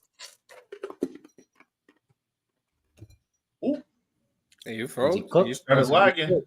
Yeah, He's he's cooked. cooked. Also, to answer your question, Danielle, Avengers: Earth's Mightiest Heroes is not on this list. It's not on this list. Shout out to that though. Shout out. All right, last two: Loki versus Justice League. Doesn't League Limited. Yeah. I'm sorry for being petty. When we talk about the greatest culmination of a bunch of heroes in one place, I don't think it gets no better than Justice League Unlimited. They did a good job of balancing all of the ambiances of all of the characters because we know they exist in very, very different universes, but they were very good at capturing the more lighthearted moments with Superman to the more grungy noir moments with Batman, and I think the way they integrated all of their villains was really well. We got to see Lex Luthor in full form. We got to see Darkseid in full form. We got to see all of those villains. I think they just did a really good job at balancing all those characters and those storylines. Because again, juggling. I'm always going to give more credit to the series as juggling 6, 7, 8 characters versus the one that's kind of managing one really, really well. And then nostalgia tax is always going to be a part of it. Justice League Unlimited is my childhood. Nigga, that shit goated. I got Justice League. Okay, Santo, what you got? I still got Loki. I think I know. I'm fucking with you. Justice League is great, but I think it does start off a bit slow in the beginning because you do have to set up a lot to get going. I think Loki from episode 1 was gas, and I don't think it has one bad episode personally. Yeah, and like I said, to me, in my opinion, it's the best written character. From taking him from the movies, it tied in perfectly to the show. It sets up the TVA. It sets up everything. Even his interactions with Kang was great, to the culmination of literally one of the best endings in superhero cinema. I give it to Loki. Random, we're doing Justice League versus Loki right now. Also, since are you combining both of them? Yeah, Justice League Unlimited. I mean, they're the same series, just one continues it. You know what I'm saying? This is tough. But I'm gonna be honest, I watch all of Justice League. I've only watched bits of Unlimited. So that's a shame. Yeah, I was busy. So I was busy. So Miles, the question, Green Arrow, the Fight Club with all the female members of the Justice League. Like, I will say the one with hear me out. The shit with the lantern planets. Yes. Miles, tell me if I'm right. The one with Batman sitting on the swing with the girl. Yes, I watched that episode. That made me cry as a kid. The Batman Beyond backstory, like that they give you an Olymp, like, bro. Hear me out. So basically, it was when I was younger than I am now. So I was like, I think I was probably in college around this time. I was on my WeWatch tour. I'm like, I'm older. I can kind of contextualize stuff. So I was rewatching Digimon. I was rewatching Power Rangers. I was rewatching a bunch of shit. I finally hit Justice League, and then I hit a bit of Unlimited, and then just stopped rewatching. So it's like I don't have a good gauge, but I know I personally like Justice League. I like that the whole war that they were having. I thought that was pretty fire. I'm not gonna lie, and obviously all the characters are pretty dope. Also, shout out that boy Jon Stewart. Because of Justice League, I really thought he was the original Green Lantern because he was just the dog. Was it John? I thought it was Hal. No, I thought it was because of Justice League because he's but Stewart is the GOAT though. Yeah, Stewart. But with that said, I'm picking Loki. Keep him away from basketball court though, but he's the GOAT. Yeah, the Hawk Girl Trader stuff. That's your five. Freaking the Booster Gold. Random, what are you picking? The Booster Gold side quest. Like, yo, Random, you cooking? What are you picking? Like the Booster Gold, bro saved the world and nobody knows. Bro saved the world, nobody knows, and he got the girl at the end. Bro. You know what? What are you picking? We need to do a rewatch, Riddell. Bro, there's too many things I gotta watch. There's too many things I gotta watch. That has to be down the line. I'm not gonna lie. That's super down. We just gotta watch Unlimited. Just watch Unlimited, bro. Unlimited is gold. Your internet is cooked. What is going on? You on that Fisher Price internet, bro? Yeah. I don't know what's going on, man. Hold on that Starbucks Wi-Fi. I think from how Random is hyping it up, I think Random. Bro, I don't know what's happening. I don't think even he can't even follow the conversation. He's cooked. He got a Spectrum. That's tough. Hold on. I'm gonna be right back. Fly guy, the Spectrum struggles, man. I wouldn't wish that on my worst enemy, brother. All right, chat. Random, I'm assuming picks Justice League. Justice League or Loki? Let us know. Let Do us the know. right chat. thing. Justice League or Loki? First to 3 wins. Justice League or Loki? What's the answer? And then I'm gonna add one more because I feel like this could be considered as a superhero show. Justice League. One more, and then there we go. Justice League 1. All right, Justice League versus X-Men 97. Oof. It's close. 97 though. It's Can you close. okay. So if you tie both of them together, Yeah, I think it's only fair to tie both X-Men's together. X-Men. I think it's only fair since we're doing that for Justice League. If it's together, it's X-Men. It might be X-Men. X-Men. It's not because of Wolverine, though. I'm standing on business. No, it's not because of him. I didn't think Wolverine was a dog until I watched the movies. I'm not gonna lie. That show wasn't telling me that Wolverine was him. I was like, whoa, Wolverine's a dog. Hugh Jackman's Wolverine. Shout out. X-Men 97.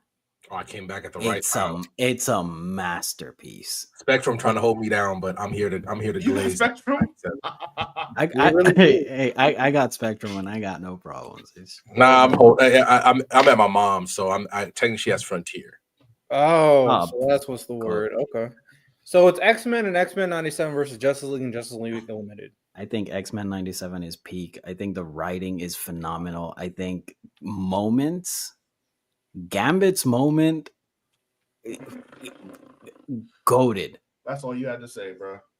I mean, so Santo Miles, you both pick X-Men? So because they're both good, I'm going to boil it down to which one has the best character to me. And to me, Cyclops in X-Men 97, he's untouchable. I got X-Men 97. When the trailer, come to me, my X-Men, bruh, chills. All right, I'm gonna bow out because I haven't watched X-Men. So, oh, bro, what do you watch? I'm about to get mad. Hey, random. Were you in Naruto? At least I'm reading the shit. Like this shit. You haven't seen any of the big 3. I think you are in a worse space than me, personally. I'm not gonna lie. You were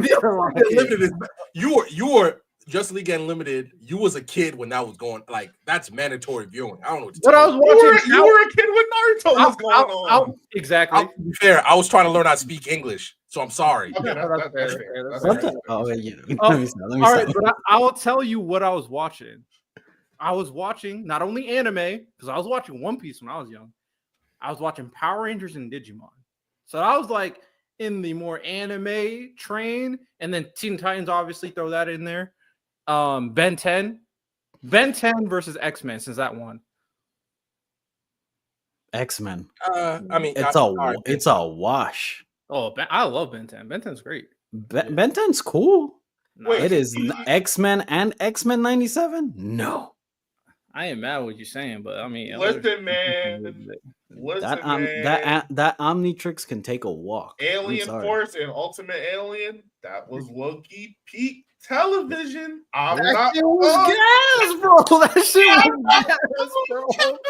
That shit was yo. Ooh, I'm not gonna. It is X-Men. I'm not gonna even hold you like that, Santo. Alien Force and Ultimate Alien. Go. Sure. Fire, bro. It's cool. Wow. It's good. It's not X-Men 97. It's not.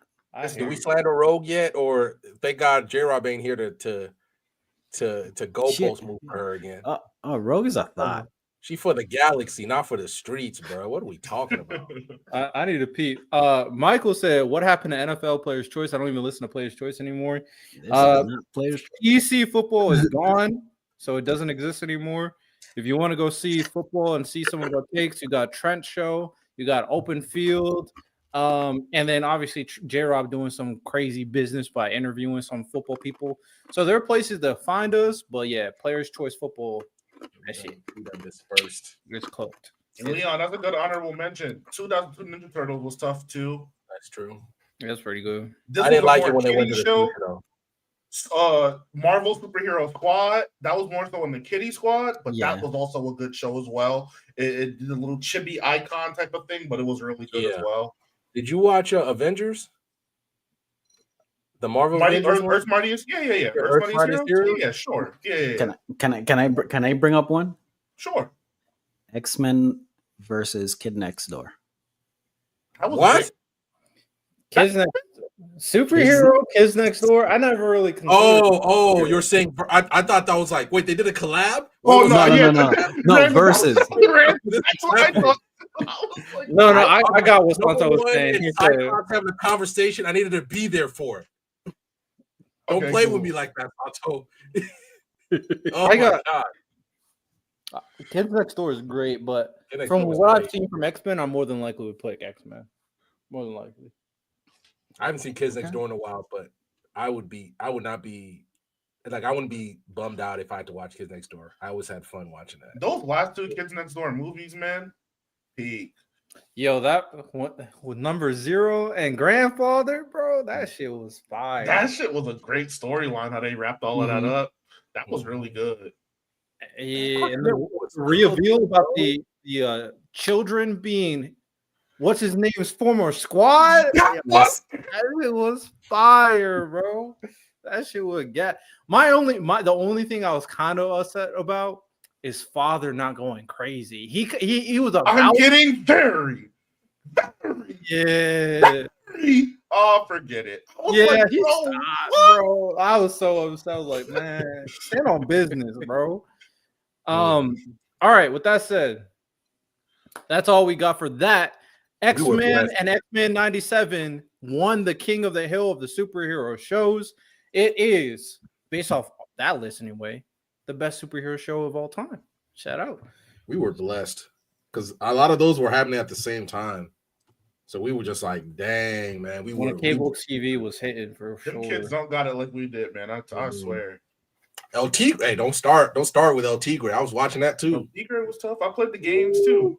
It was tough. Mhm. Yeah, shout out to you. And it's not even like a nostalgia thing. It's just like, bro, if you've seen Cartoon Network when it still was a thing, they were only playing like Teen Titans Go like every single hour. I'm like, yo, they don't even care about TV. Yo, it was The only new show that I would watch, and that's because it was fun to watch under certain substances, was Adventure Time.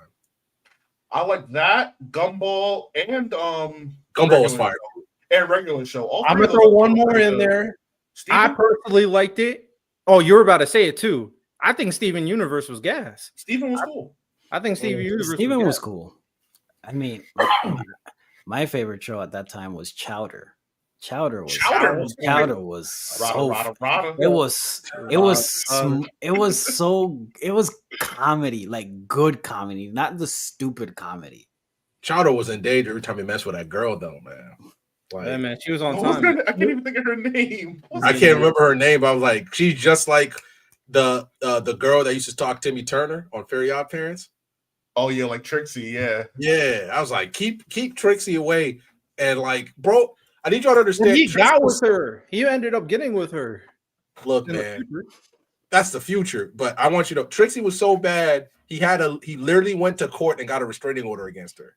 Kai, Yo, yes. Timmy was tripping. Kai, if we Kai, ever do yes. dumbest characters in fiction ever, Billy has to be number one. I agree. He legit, yeah. Hey, hold on. Do y'all remember that episode of y'all remember the episode of Billy and Mandy? For the first, I think the only time in the show where she was flustered, she like this new kid comes to town and he's everything Mandy wants, and she can't function. And she tries to talk to him. And I was like, that always stuck in my mind, like, what's going on? And the whole episode to the point where he starts liking her back, and at the end of the episode, he asks her out, and all that this build up, she's just like, no, just to get the power back. And I'm like, what a fucking Mandy was goated. Oh. Man, they peak evil. Oh. Billy peak stupidity. It just worked. It just Bro. worked. Dude opened the window, then jumped through the wall. I was like, Bro, remember when Billy had a spider sign, bro? yeah. That show was so stupid, bro. I'm sorry. Bro was taking a shower with roaches and then opens his mouth. Oh, bro. Also, the episode where Mandy smiled and broke reality. Yo, Grim, that shit was crazy. Man, Yo, when- cartoons were really different back in the day. Like, When Cartoon Network was good, man. man, I don't know what do like. I feel bad. Like, what do these kids be watching? They be watching freaking YouTube and I show Streamers. and Yeah. that, bro. It's like, Yeah. Oh it's god. different. We need to call Lewis back and do another cartoon episode because Michael asked him what was the number one Cartoon Network show like. Ed, Ed, and Eddie. Bro, Not even Santo, close. I was getting off that school bus, man. I was like, how we gonna make some cash today, man? Every Facts. single day. How are we gonna get to that bag? We need some jawbreakers. That shows. Mhm. Then, bro, as they grew up and everything too, they started handling different concepts like love and stuff with the Kanker sisters, bro. Them sisters creep me out, Miles. They creep me the fuck out. One of my favorite gifts of all time is Jimmy just with his shirt, just Yeah.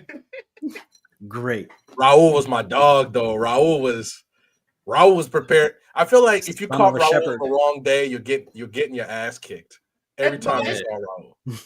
He was a hands-on worker. I saw this one thing on TikTok, which revealed like maybe it was the finale. I'm not really sure, but it revealed Eddie's brother finally in the show, Shit.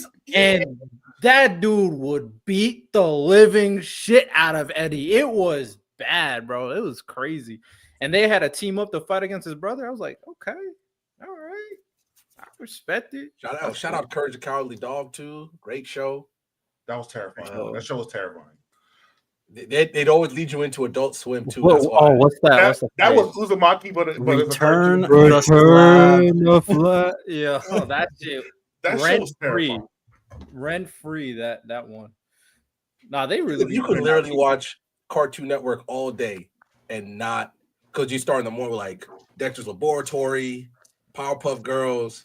Then you go into Teen Titans, like all that, and then also you get into Adult Swim. That's when you was catching the Inuyashas, like when Family Guy, like right after he came back from being canceled, so it was heat again, and you was just.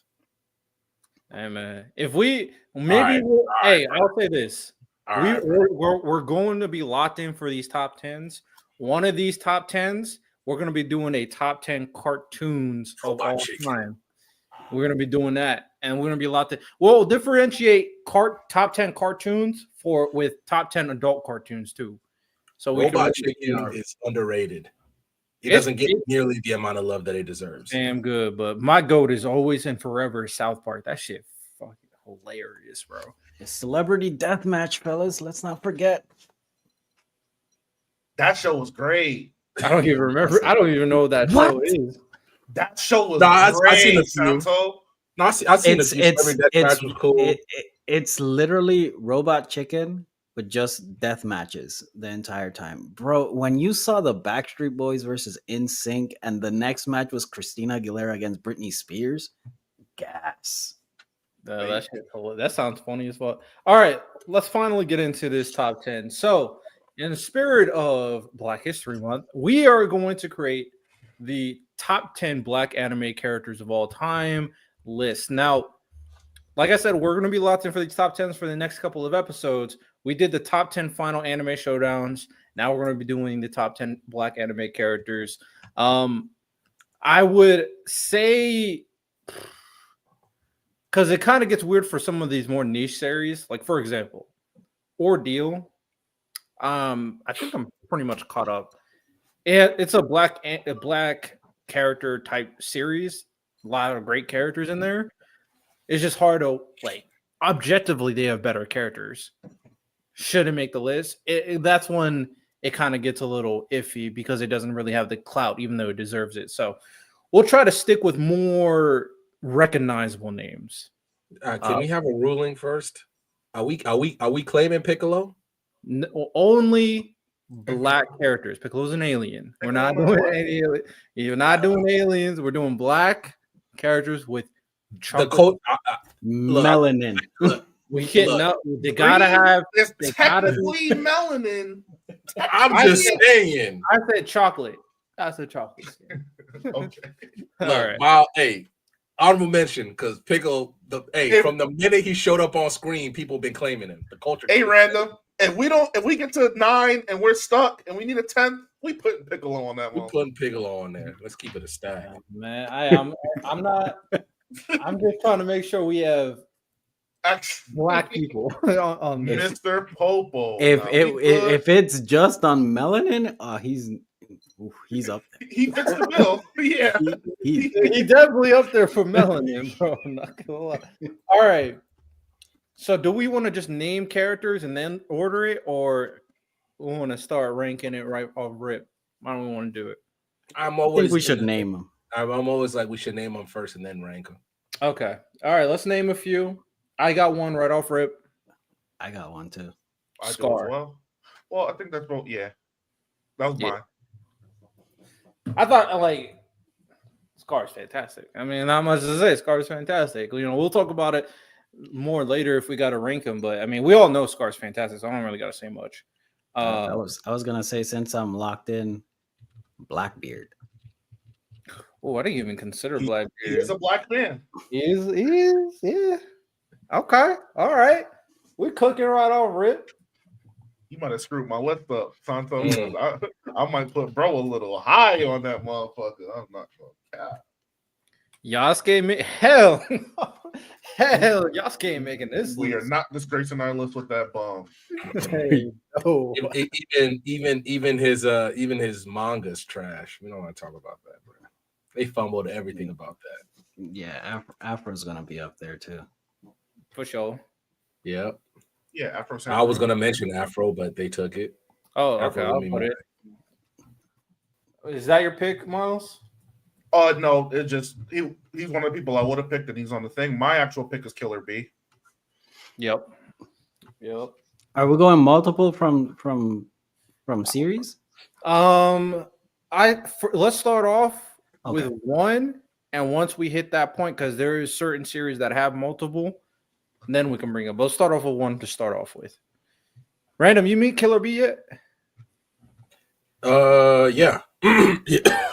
Yes. Okay. Sorry. Bet. jeez. All right, Yeah, it's on yes, you. I'm doing what y'all said about reading and watching the fights.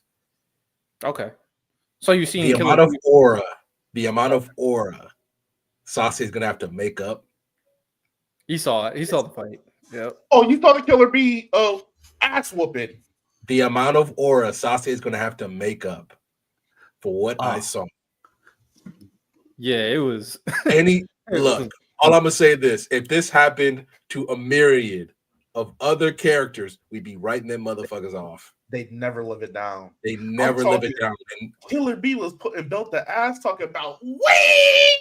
He was geek. Yo, he was rapping too. I don't care if he was trash. The fact that Sasuke stopped and just let the man write bars on him was inexcusable. Very disrespectful. Okay, Reno, who you got? What's her name? I just watched this one recently. Female, she has her own show. I can't say her fucking name. That's why I'm looking it up right now. Michiko Malando it's from the anime Michiko Nahachin. She's I need to watch the show. When I looked up a list, I saw her name on there. So I know that's why I was watching and I watched the anime. It's a quick one. I like it. She's just such a great character. I'm not worried that y'all don't know her, so I don't think she's gonna make the list. So can we actually, you know what? No, take her off. Can you put Canary in there instead? Canary. Shout out Hunter x Hunter. He's cool. I'm gonna throw out the goddamn goddess Yoruichi. Oh, she's gonna be at the bottom of this motherfucker. She just looked good, man. Hey, look good and got great sometimes that's enough. Hey, man, she be aura farming. She look good, but I don't care, bro. Yoruichi all the time, every time we hear. Okay, Santo, you got it. Have you guys seen Black Lagoon? Yeah, Dutch. Yep. I think I know who you're talking about. I've only watched a little bit of it. Dutch. I'm not hearing technicalities. You better show me a birth certificate. Straight up. Yami Yugi? But so okay, and that's where I'm stuck. Because he put Yami Yugi on my list. I had Mark. They're both Egyptian. They're both Egyptian. And And that's an interesting Mark, one. Mark Ishtar is a black ass name. Are we doing colorism? Come on, Merrick. Right? Merrick? Yeah. Mark. I say Mark. Oh, okay. Got Yeah. that. I didn't know if you were saying Mark or like Merrick. I was like, okay. Oh, we get okay, but what is okay? So the Pharaoh, but what is Yugi? Yugi's technically Japanese. Yeah. See, that's when it gets a little tricky right there. I'll say I'll count Merrick personally. I'll count Merrick, and then if we need to get in the weeds with Yami, then we could talk about it. Okay. But all right, Merrick. All right, random. I'm gonna put Ogun from Fire Force, but I also have a question. Yeah. Are we? How do we feel about Boondocks? Robert Jebediah Freeman. I can't. Madhouse was a part of it. Madhouse was a part of it. Second like season they made episodes on that bit. It's a cartoon. It's a cartoon. Random. Are we locking in Robert Jebediah Freeman? Yes. Right now. I have two lists. One I have two lists. One with Riley, Huey, and Granddad on the list, and one without it. Madhouse worked on. The only reason I'm fighting for it is because Studio Madhouse worked on episodes of the show. Season 2 especially. It's a cartoon. The general consensus is not an anime. So, like, if the idea when we're making these lists is people are gonna look at it and really go like, "Yo, they know what they're talking." I don't want people just like complaining, like, "Oh, that's not an anime." Like, yeah, it's like whatever. You know what I'm saying? Yeah, we're gonna have to put like Rock Lock in there at this rate, Miles. Claudio. No, there's plenty of characters we haven't named yet. I would say. Damn. Who you got, random? I'm literally on the list. Bro, let me stop. You said Ogun. Okay, my turn. I'm gonna throw out. That's our last one. I'm gonna throw out. We can throw in. We can see if we want to replace certain characters too. I'm gonna throw out Killick from Soul Eater, dude. Hey, shout out the guy that made Soul Eater. He is one black character in both series, but they're a dog in both. They're a dog in both. I'll throw Killick in there. Claudio, you too loud, man. Avdol is a dog. He's on my list too. So okay, we got 10. Now it's time to start replacing names. Santo, let me know who you want to replace on this list. Replace. Okay. Hey, it's a top 10. And if someone tries to replace one and you want to rebel, it's like, nah, we ain't doing that. Hey, speak up. Okay. And it's crazy because you just put it up there. I'll replace Killick with Akagi from Slam Dunk. He's the center that teaches what's his name? The main character, the redhead, how to actually play basketball. He's black? Yeah. One of the most I'll just throw it out there. It's the crazy racial thing. Like they call him a gorilla. And they draw him like a monkey. I never thought this dude was black. I had no idea. Akagi's black. I had no idea. Anybody else knew this? Main character from Slam? No. He plays center. He teaches the main character how to actually play. Oh, okay. What is he? What's his name? I have no idea who you're talking about. Akagi. I haven't seen Slam Dunk. So I'm about to say that is a black man. Yeah, he Look at black. the fade, bruh. Yeah, He black as hell. His barber's car. Okay. How are we feeling about this? Is a black man. Bro, yeah, his, this guy his lineup is clean. a lot of Oh, Hey, look I at his feel like- hairline. Yeah, bruh. Like, got the hell, lips, man. look. But, The all right, author clearly, do we think he makes the list? clearly went to the black community and made sure he got it right. Look If at Santo that. can plead the case, I think he can make the list. Okay, what's your case? Because I've never seen Slam Dunk, so I have no I don't know anything about this dude. I think Slam Dunk is a top 5 sports anime of all time. I think it's the pioneer, pretty much the grandfather of it. He is so crucial to the story because, like I said, he actually teaches the main character how to play basketball. He's the captain of the team. He anchors everything. I think he's great.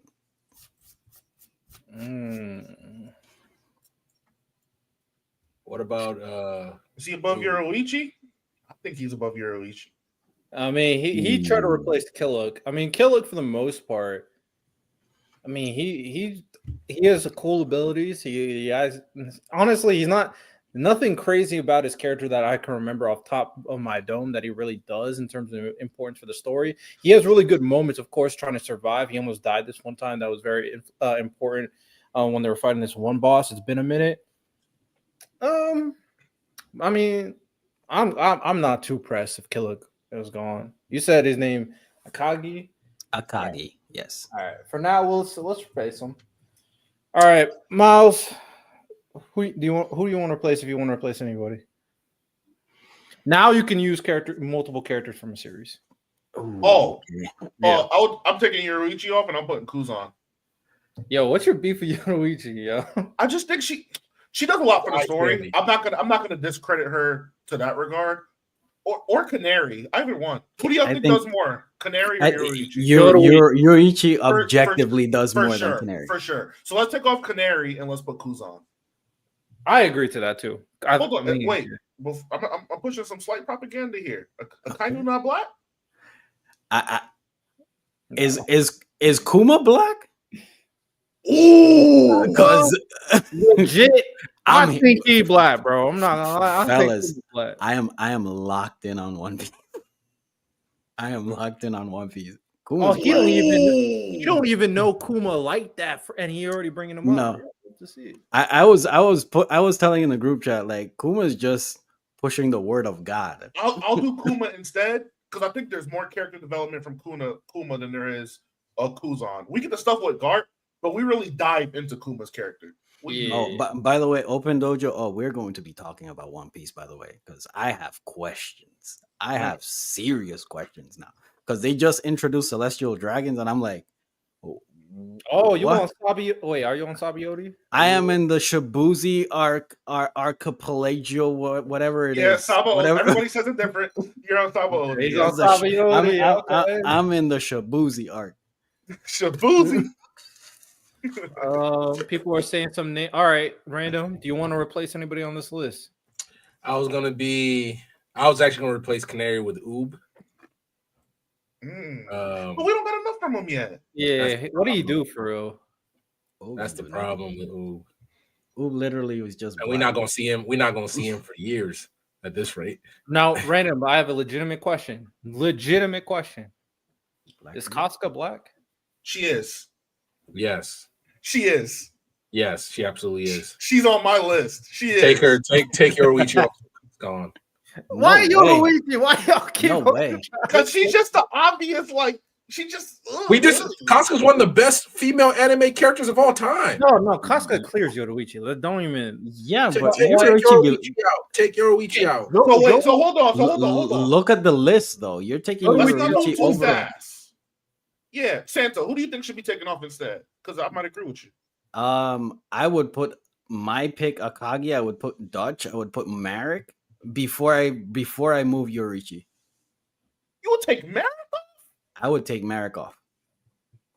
I'll take Ogun off personally. He's just evil, brooding. I can see it.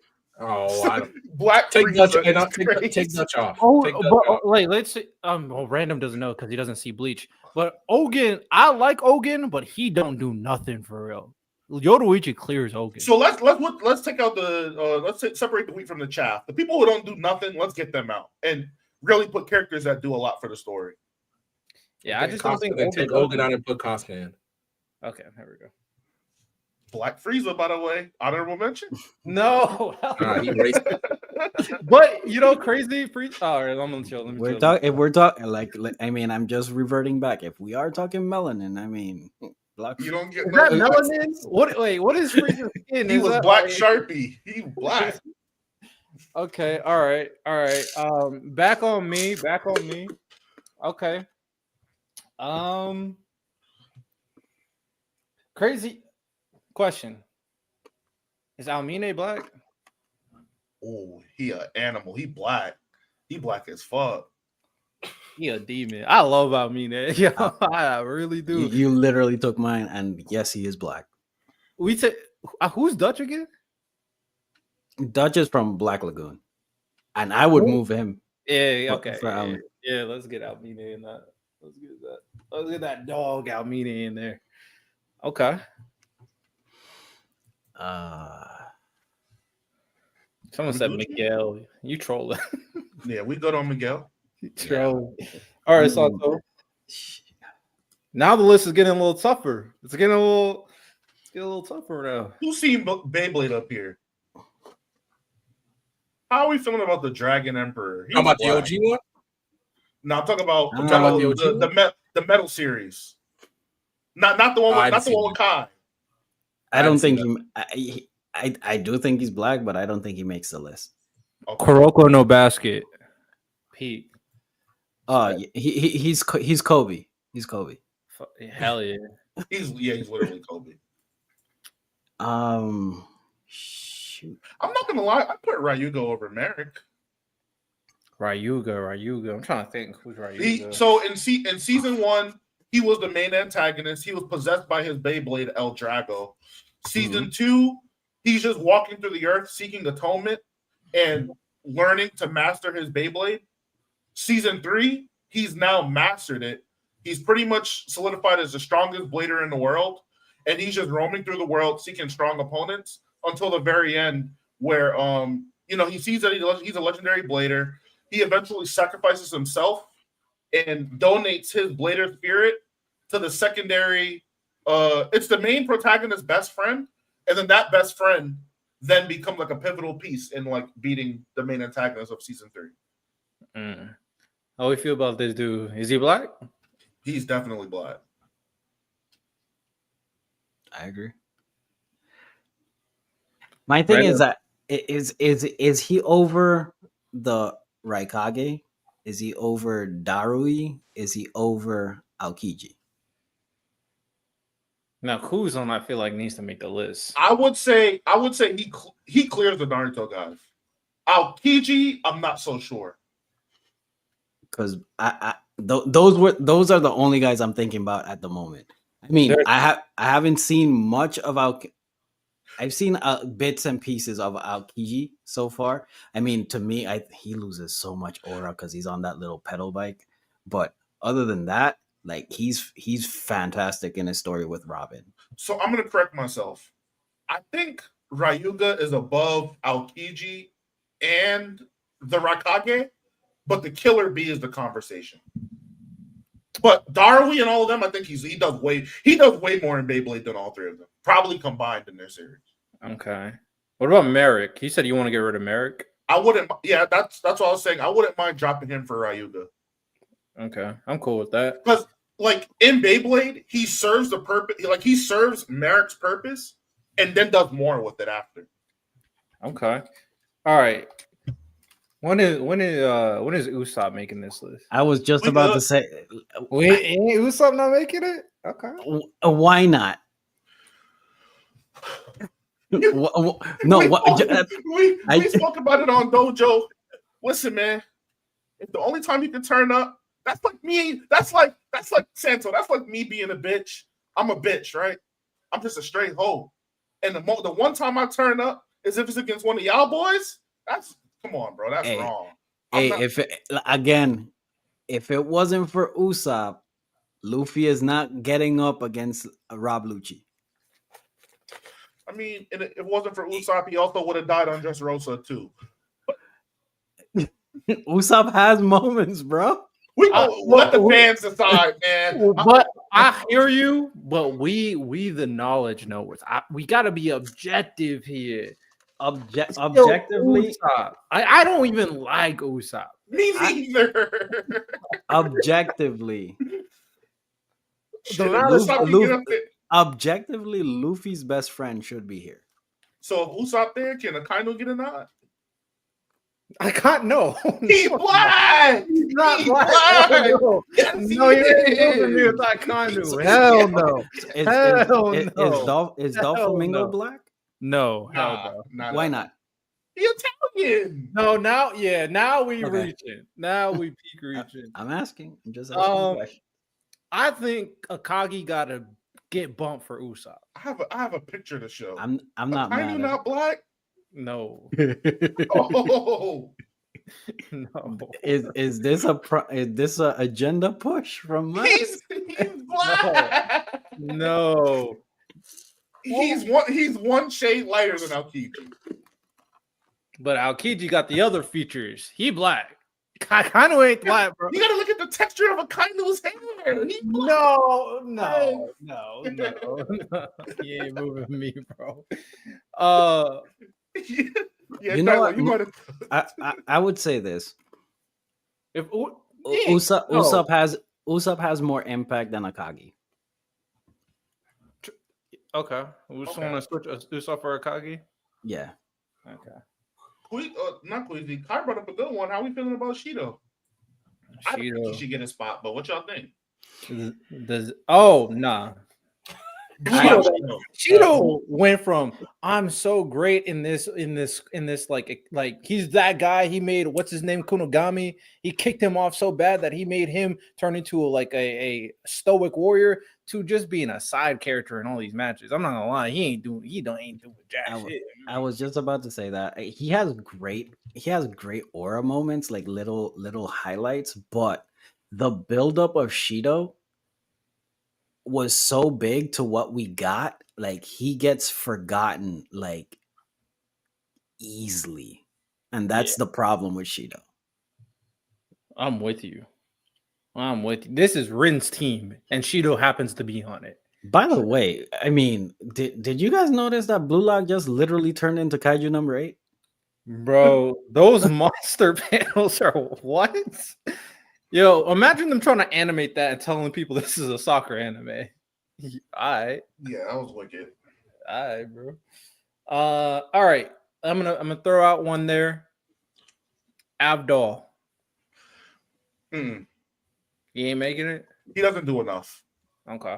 He literally he gets fake murked, and then he hides himself because he doesn't want Polnareff to know that he was fake murked. He comes back, doesn't do shit, and just trembles in fear when Dio's there. We good. We need strong black folks, not Abdul. Okay. This list is pretty goddamn solid. At this point, I feel like a lot of people are locked. I think the only one I don't know. I'm gonna trust you on Ryuga. If y'all want a more household name, y'all can swap him. But he does do a lot for Beyblade. He like me not joking, he honestly does. He does. No, I mean I believe you. I would say like there's one name that could be potentially in the conversation. Poochie's interesting. Poochie's a dog. Poochie's a really good villain. He is a really good villain. Dope villain. Poochie's Poochie's made in heaven, right? That's his stand? Made in heaven? Yeah. Right? I don't remember the name of it. He accelerates time and shit. Yeah, he does. Yeah. Do we think Kuzan needs to make this list? So you're taking off. Kuzan, I hate to do this, but I have to be objective, so I have to entertain the conversation. Kuzan or Yoruichi? Yoruichi. Okay, I'm cool with that. She does more in Bleach. She does more in Bleach than him. The thing with Kuzan is we don't know his real motives or anything yet. Like we just have the shit with Garp, and then we have the shit when he was a Marine, and that wasn't really much to go off of. No, I'm with you. All right. Kai, you said get Yoruichi. Karan, even though he has a really good moment, he's not going over Yoruichi on this list. Be honest. Mirko But- or Yoruichi? Who? Mirko from MHA. Yurichi. Yoruichi, yeah.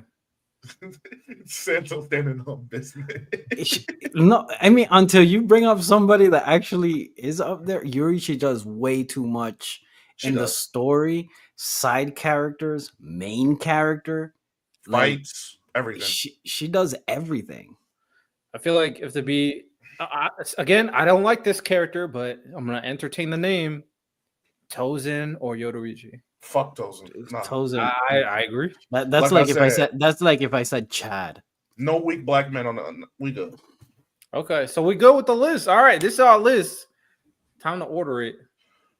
I'm standing on business. Offer it. Scar is top one. Scar has to be number one. I was literally gonna say the same thing. He has to be. Scar 1. We go Scar. with that one. Do you agree, Random? Yes. Sorry. Yes. If you can sit there and watch your entire people get slaughtered, and you get it back in blood and avenge your whole entire nation, I don't think nothing's topping that. Yeah. And then the character arc he went after learning everything and sacrificing that hatred to do what's in the best interest of everybody and die taking out Bradley. Come on. He took out Bradley. Yeah, he got it. You got it. Okay, here's where it gets interesting. Who's two? Yo, Santo, you may not know. There might be an argument that Kuma's number 2. Kuma's story, elite. Blackbeard, I still need to know more about his motives and everything, but Kuma, we got everything. So I'm gonna throw out Kuma for number 2. I mean, I haven't seen much of Kuma yet. I mean, only God, his introduction was insane.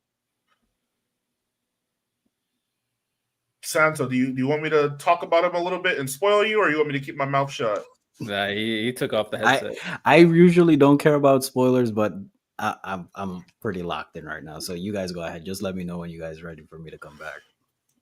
For me, when we're introduced to Kuma and he's just more so as an adversarial force, we don't really know his motives and everything, right? We see him fight against the Straw Hats. They literally have no way to win. There's literally no way they win that engagement.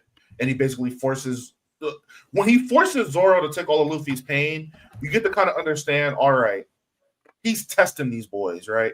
This is not what it appears to be. He may not be this villainous force. He's testing these guys. We see him later on Sabaody. He fucked our crew up again this time. This time we see clones and visages of him. We're very lost, but he whispers that thing in Luffy's ear before sending him away. Just to leave that hint, listen, I'm with you. It doesn't seem like it, but I'm here. He defends their ship for that 2 years. Then he fully gives himself into the world government. You think, why? Why is he doing all of this? When we get this man's backstory, we learn that he's a slave, right? We learn that he has this relationship with this woman named Jenny. She gets kidnapped by the Celestials. She gets word that can't be named. And he's raising this child. Bro, the man just went through a lot. He has such a terrible life. And all he's clinging on to is that, the Don, that Luffy, that Joy Boy will come again. He comes in very clutch on Egghead. And throughout our story, he's been there where our heroes have needed him most. Whatever we think he's the villain, he's actually saving our heroes. I think in terms of like people that Luffy has met, Kuma has to be one of the most impactful people he's met in the story this far. Other than like Rayleigh and people like that who helped him physically and training him and things like that, and like Akainu for mentally destroying him, as far as like looking out and keeping his best interest in heart, he was literally moving how Dragon should have been moving throughout One Piece. I'm not gonna lie. No, I'm with you. I'm doubling down with Riddell. I got Kuma next. Okay.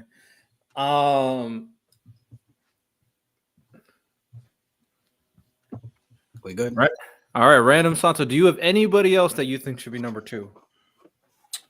Nah, I mean, I say this. Everything I've heard about Kuma, I don't think there's anything I could say. Not even watched One Piece yet. Okay. All right, Kuma, number 2. Number 3, I'm surprised you didn't make an argument for that girl who had arguably a worse time than Kuma, Casca.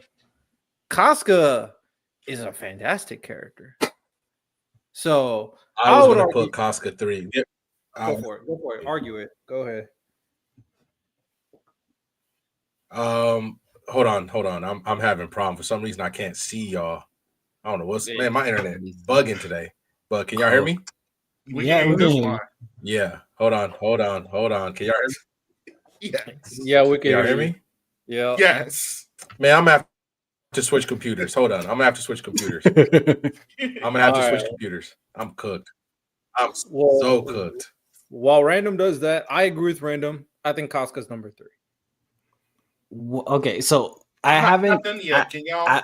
Yeah, I was just about to ask because I was going to put Yorichi at 3. Oh, I got big pushback then. I'm hating on her. I know y'all. I know I'm sad. Let me rock though. No, cook. Go ahead, cook. But I was gonna put Yorichi at 3, but I'm waiting for Random because I need him to explain why Casca. Yeah, I'll let Random handle the Casca guy, big berserk guy. I'll let him handle it. I'll say this though, for how I judge characters, and I'm going to be consistent throughout the board. I've said this before, but I'm going to keep on repeating it so people understand my criteria. Character development is one part of the criteria. How well the character fits a role or the theme in the story. And and this is more subjective, but I do think there's a level of creativity on how people can do this, is their enjoyment factor, their presence, the what they do on the screen, and how it encapsulates the audience, whether it's in a positive or in a negative way. Kind of like on WWE, whether you're a really good baby face or a really bad heel, as long as you get that crowd reaction. So those are my 3 criteria. Doesn't mean that they have to follow it. And even though like Yoruichi doesn't really change, develop, or anything like that, I mean, her presence in the screen, I mean, we already know. Everybody loves Yoruichi for obvious reasons. We already know. But that does, and that's why it's like she may not be able to reach too high because that can only carry you so much. She is a good mentor, but I mean, she isn't a good enough mentor in comparison to someone like a Kisuke or an Ishin, right? And she just has some good advice here and there. I'm just saying, I like Yoruichi. I think her entertainment is amazing. She got to be low on the list, though.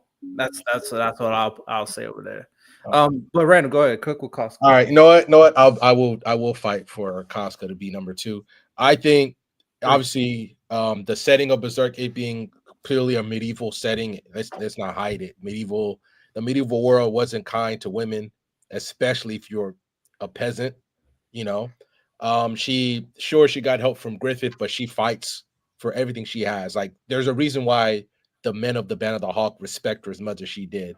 Now, she was taken by Griffith in terms of I'm not gonna say it was love, but if Griffith like ever said that he loved her, I think she would have gone with him before she gets with Guts.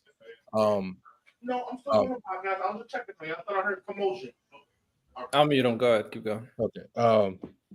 I will also besides the fact that she's also very famous for her fighting skill, like it's just the thing that hurts her the most is how much she's been taken out of the story because of what happens to her. Like, her mind literally breaks, so you get to see this strong female character like really break like that. But she's so integral to the story. She breaks down Guts's walls from his own traumatic past, and literally, it's like this.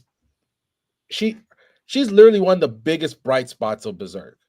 Whether or not she was like a bumbling, like mind broken, like person, to her, even when she comes back, like that's why I'm so interested to see like when she finally breaks out of whatever spell or whatever's going on with her after Griffith took her, because she's just so integral, like she's just so integral to the story. Like, I obviously I haven't seen Yoruichi, like, and Casca's not like sexy, like Casca is not like eye candy, even though she is like you don't need fan service to appreciate Casca like you do with Yoruichi. Like, I always see too much fan service of Yoruichi in the point to like I worry. I'm like, is this all why people really like her just because she's she's dark and she's sexy. Like Casca's powerful. Like I don't think I'm doing a really good job of selling her, but like she's just one of them ones for real. Like I understand, and her backstory, the fact that her father sells her off, she kills a noble dude who was about to do some crazy stuff to her, and she literally she's from the trenches, the lowest of the trenches. She makes it all the way up, and now she got to do it again because the one person she really cared about besides Guts betrayed her. But she even when she was broken, she's still strong. You know what I mean? Like I think because in a weird way, if you compare to like obviously Griffith and Guts, she doesn't compare, but she's so above. Like she's one of the greatest female, black or no, like she's one of the greatest female anime characters of all time. I understand Kuma, I understand his backstory from what Miles said, but I think when you're looking at what Casca is to her story, I think she deserves to be number 2 behind Scar. Yeah, I mean, honestly, Casca has an argument to be number 1. I wouldn't even be mad if Casca was number 2 or number 1, because I do think she's a fantastic character. I mean, I really appreciate her the duality between Casca being the character to honestly inspire and influence both Guts and Griffith to the extent that she did before the eclipse happened, and being that strong warrior, being the right hand man of Griffith, being able to rail in this like Guts who was honestly just a brute, but she was able to open up more out of him. And then the duality being that after the eclipse, we see how much trauma she went through, where she was broken. And that was a very interesting side of her character because we were, as a fan, waiting to see her finally return back to herself. Ultimately, I'm not mad at it. Even though there was a good duality, I do think that kind of hurts her because a large part of the series, she is this kind of like broken character who doesn't do much. But I mean, it's still like good for what she represents. I still favor Kuma a little bit more, but I'm not mad at the argument. I would also say, like, obviously it's weird to say it's not the character's fault. Like she was a victim of the Berserk author's health, you know, because the boat arc took so long that her finally getting back to being who she was such a long time coming that it was cathartic. But you know, it's also one of those things where, don't forget, she was the one that kept the Band of Hawk running for that year that Griffith and Guts were gone. She said, it don't matter, put it on my back. I'm gonna carry us. And even Corcus, the motherfucker that he is, the minute Casca gets involved, he said, I'm with it. I'm following you everywhere. And Corcus is we don't talk about how much of a hater Corcus is, but when Casca starts talking, Corcus is like, yes, ma'am, whatever you need. Like this is just tough because I wish I could. I don't want to disrespect Kuma. I really don't, because I haven't seen any of what's going on with him. But her backstory is tragic, especially when you look at the times that he is. Like, it's just like she's fighting from a battle that Kuma was a slave, but in a weird way, being a peasant in medieval Europe, I don't know what to tell you. Same vibe, random. So, like, for context, he was a slave, and he was a slave, and they used to make him and his people compete in games where all of the rich, noble people of the world would basically bet on who would win, and you have to just fight for your survival. If you refuse to fight, you know, they would beat you. Like I said, women were taken away and taken, similar to Casca. That's what happened to his women. And you're literally just doing this for other people's enjoyment, just because you were of a different race and nothing more. And he lived the majority of that childhood. His dad was raised under that parentage. Brothers, they all went under that. Fast forward to when he's an adult, he's literally put in a situation where he's forced to choose between his humanity and his daughter getting treatment in order to live. He gives his will over to the world government, and he becomes a living cyborg with no mind. He has no mind of his own. He can only take orders, and then his body's then cloned for them to mass produce him, and you know, his amazing strength and everything. And he's basically a government weapon now, and he's mindless.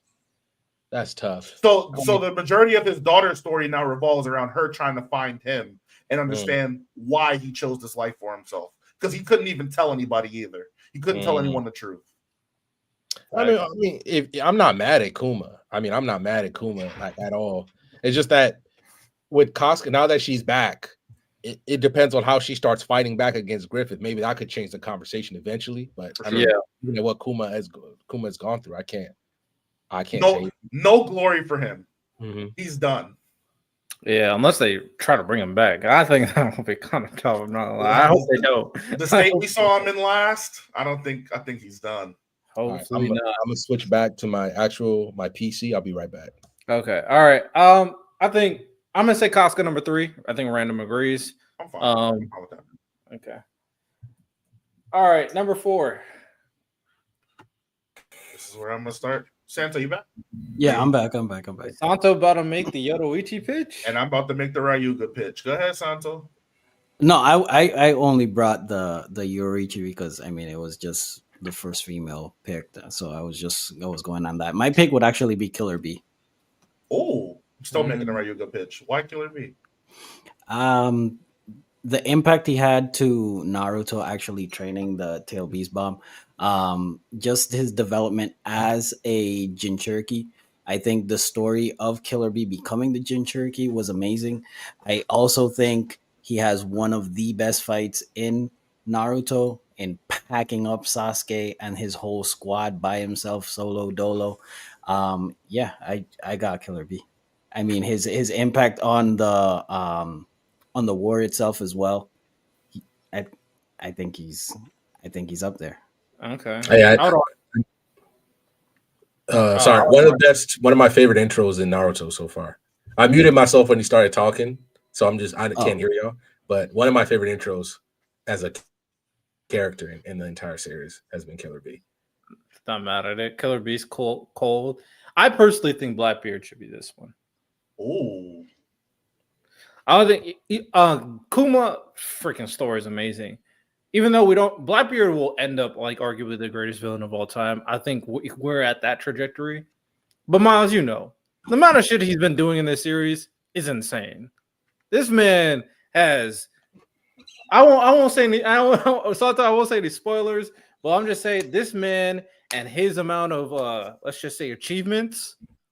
Hey, Riddell. We talk about Aiden having all of the plans. Blackbeard has all of the plans. I want people to make into context. Blackbeard is 48 years old right now. He designed this plan to take over the world and do all of this stuff when he was 16. And he was literally waiting for the first piece of that puzzle to come. If you would have never gotten that devil fruit, he would have never enacted on this plan. And he needed that one thing to happen. He had a foolproof plan he made when he was a teenager. He went from regular. Go, keep going. Oh, okay. He went from a regular ship hand. He was sweeping up flows, minor combat here and there, skirmishes with the Roger Pirates. He was relatively known as a nobody. Nobody really knew of him. He had no bounty for all of that time to literally becoming an emperor in like 4 months. That's insane. He did everything that he needed to. And like the fact that, especially if you're really locked in, that there are still seeds that he's sowing that we know it's going to play into fruition. Like the thing about he having one of his people copy an elder. Yo, that's going to be crazy in the series. He has that one dude spying on the Rebel Alliance. Like, yo, Blackbeard is doing some nutso stuff. And the biggest thing that's going to be the most interesting is obviously we don't even know like why or who Blackbeard really is and his duality with Luffy. All we knew is that Luffy's this guy.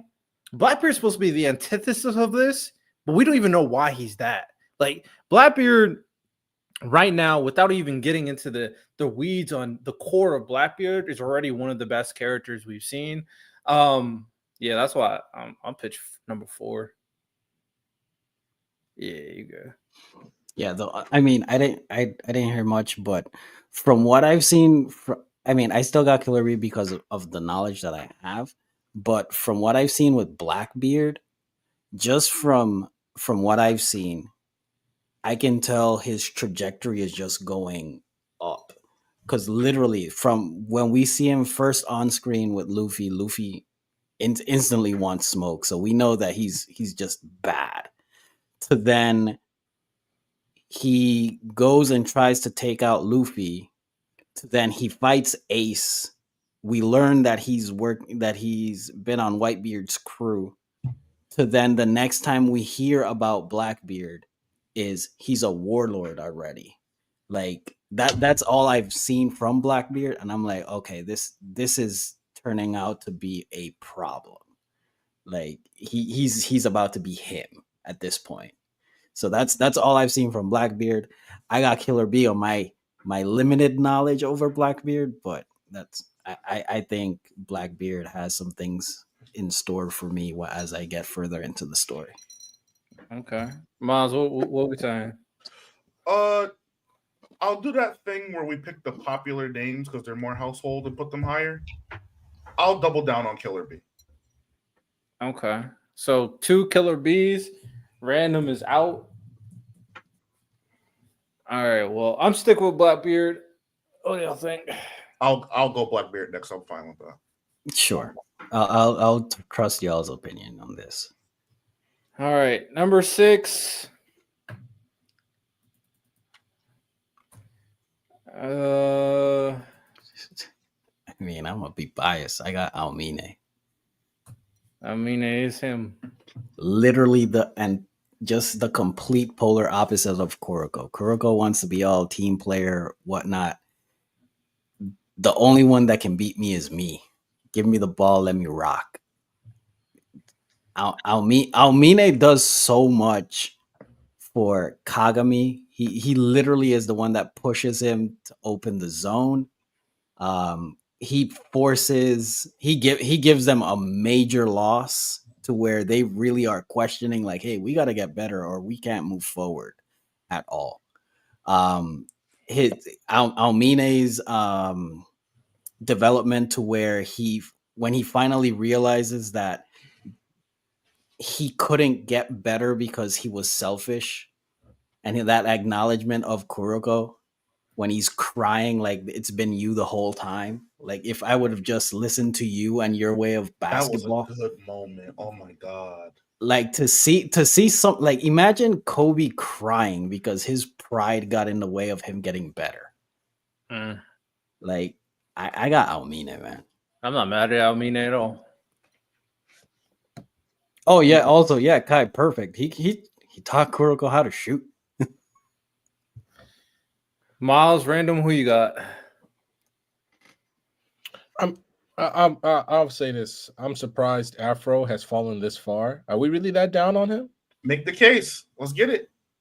I mean, obviously, Afro, he watches his dad get killed with the number one headband, and he proceeds to obviously train to get the number 2 headband to get back for his dad, which he does, and then proceeds to just whatever challengers come against him. Now, I think the tough part about it is that we don't get to see like a continuous thing. We always catch it in movies. So like, oh, he'll lose the headband for a little bit, then he got to get it back. I think the of how he fits in the show, the fact that you could tell he's a little bit nuts too with whatever that Samuel Jackson cat that's following him that don't exist, but he kind of exists, but he don't exist. I mean, he's a dog. He's a dog when it comes to throwing hands. And I mean, the overall get back, he ended up getting get back for his dad. That's all. I think he gets back for his dad. He also, I mean, he creates his enemies. He's like, hey man, you want that smoke? Get older and come and get it. Because he creates his own enemies. I think just because we don't he's not as what's the right word? Diverse. Like we don't see a lot to his character. We don't see him. He doesn't develop much. Yeah, he doesn't develop a lot. I think that hurts. But like the man clearly has aura. The man's a dog when it comes to a scrap. He gets his get back. He's the most dangerous man on the planet. Takes on all comers and still walks out with the dub. I think that should matter, especially when he's one of the most iconic in terms of just reaching the masses. Like Afro's one of those people.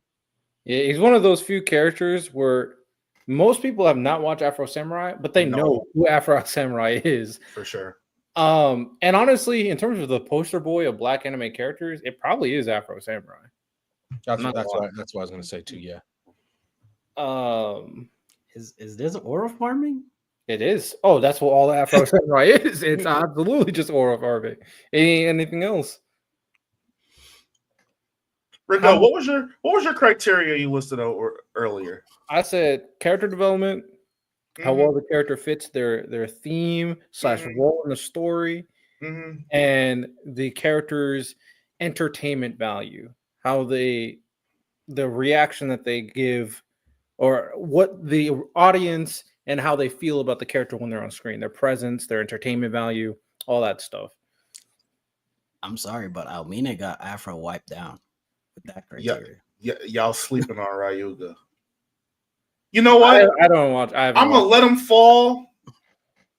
I'm making the people. We are watching Beyblade because I don't think I'm able to articulate in a world where everybody goes, "Let it rip." If he thinks you're not worthy, he throws his Beyblade into the arena. You're hitting it, doing your thing. El Drago, spin faster. The thing starts spinning faster, you instantly lose. He's literally an infallible. He's a machine. He starts off in Prada's locked in. He starts off as season 1 as a villain. We do see the protagonist beat him. That's the only time he loses in the entire show, right? He loses because his Beyblade is so powerful, it influences his will. You also find out in season 2, there's a company that uses Beyblade wills to kind of give bladers like performance enhancements. And that's what they were doing to him without their knowledge.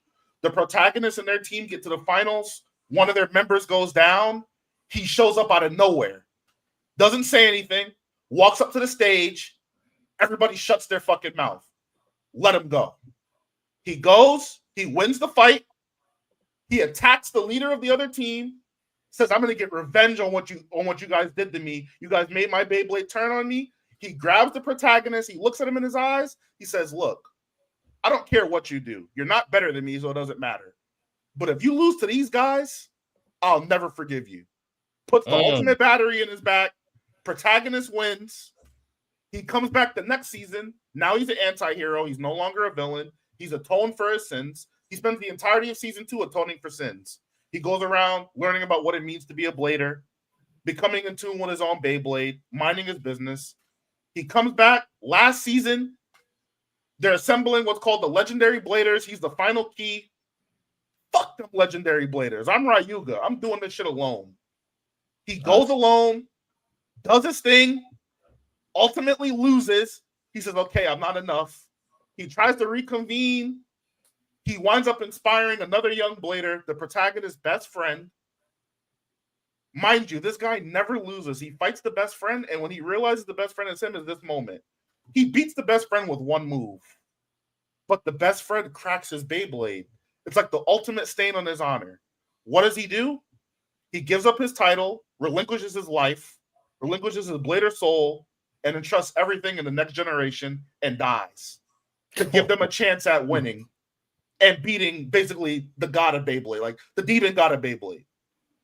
So his legacy lives on through another person. He starts off as a hero, as a villain, atones, becomes a villain. He's the emphasis of aura. He's the there's only 2 people in the entire series that have a Beyblade that spins left. He's one of them, and he doesn't use a ripper. He throws his Beyblade with his hand and tells it to spin. Simple as that. Everywhere he shows up, he creates fear. He's so powerful, he's possessed other bladers to where they lose their mind. They can't even, it's like hockey. They can't even maintain their own will. Like there's this woman, she's like Sakura of the series. Whenever she sees him, she falls to her knees. Ryuga, I can't. She goes into like a catatonic state because that's how emotionally scarred she was from surviving a battle with the dude. He's the only person on this list, other than his first loss, which is because he's possessed. He never lost again, ever. Yeah, I Miles, you got it, bro. put him right there. Hey, strong you got it, bro. Strong pitch. Almina next though. His speeches, I'm like, bro, when we're done with the show, I'm gonna play a speech by the dude. He's him. Okay. All right, next. Almine or Afro Samurai? Almine. All right, Almine is next. Then Afro. Then Afro. Then Yorichi, and then Usopp. You got it, Santo. Perfect. Put that bum Usopp at the bottom. He's not a bum. He's a bum. He's not. All right. With that said, our top 10 list. These are the top 10 black anime characters of all time. Number 10 is Usopp. Number 9 is Yoruichi. Number 8 is Afro Samurai. Number 7 is Almine. Number 6 is Ryuga. Number 5 is Blackbeard. 4 Killer Bee. 3 Casca. 2 Kuma. 1 is Scar. Who pitched Blackbeard? I did. Yeah. Oh, you pitched it. Yeah, you pitched it. I called him out, but you pitched Wait, it. I'm saying, like, who chose him to be on the list? I That did. was a great. That was a No, great. out of you the box didn't. pick. I did. Blackbeard? Blackbeard was the first person I called. You pitched this position, you? but I think Santo presented him to the board. I That was don't- an out of the box pick because I forgot he was black. I don't remember. It doesn't really matter to me. But okay, with that said. That is our top 10 black anime characters. It's already 2.5 hours. Probably won't do the video game tournament bracket.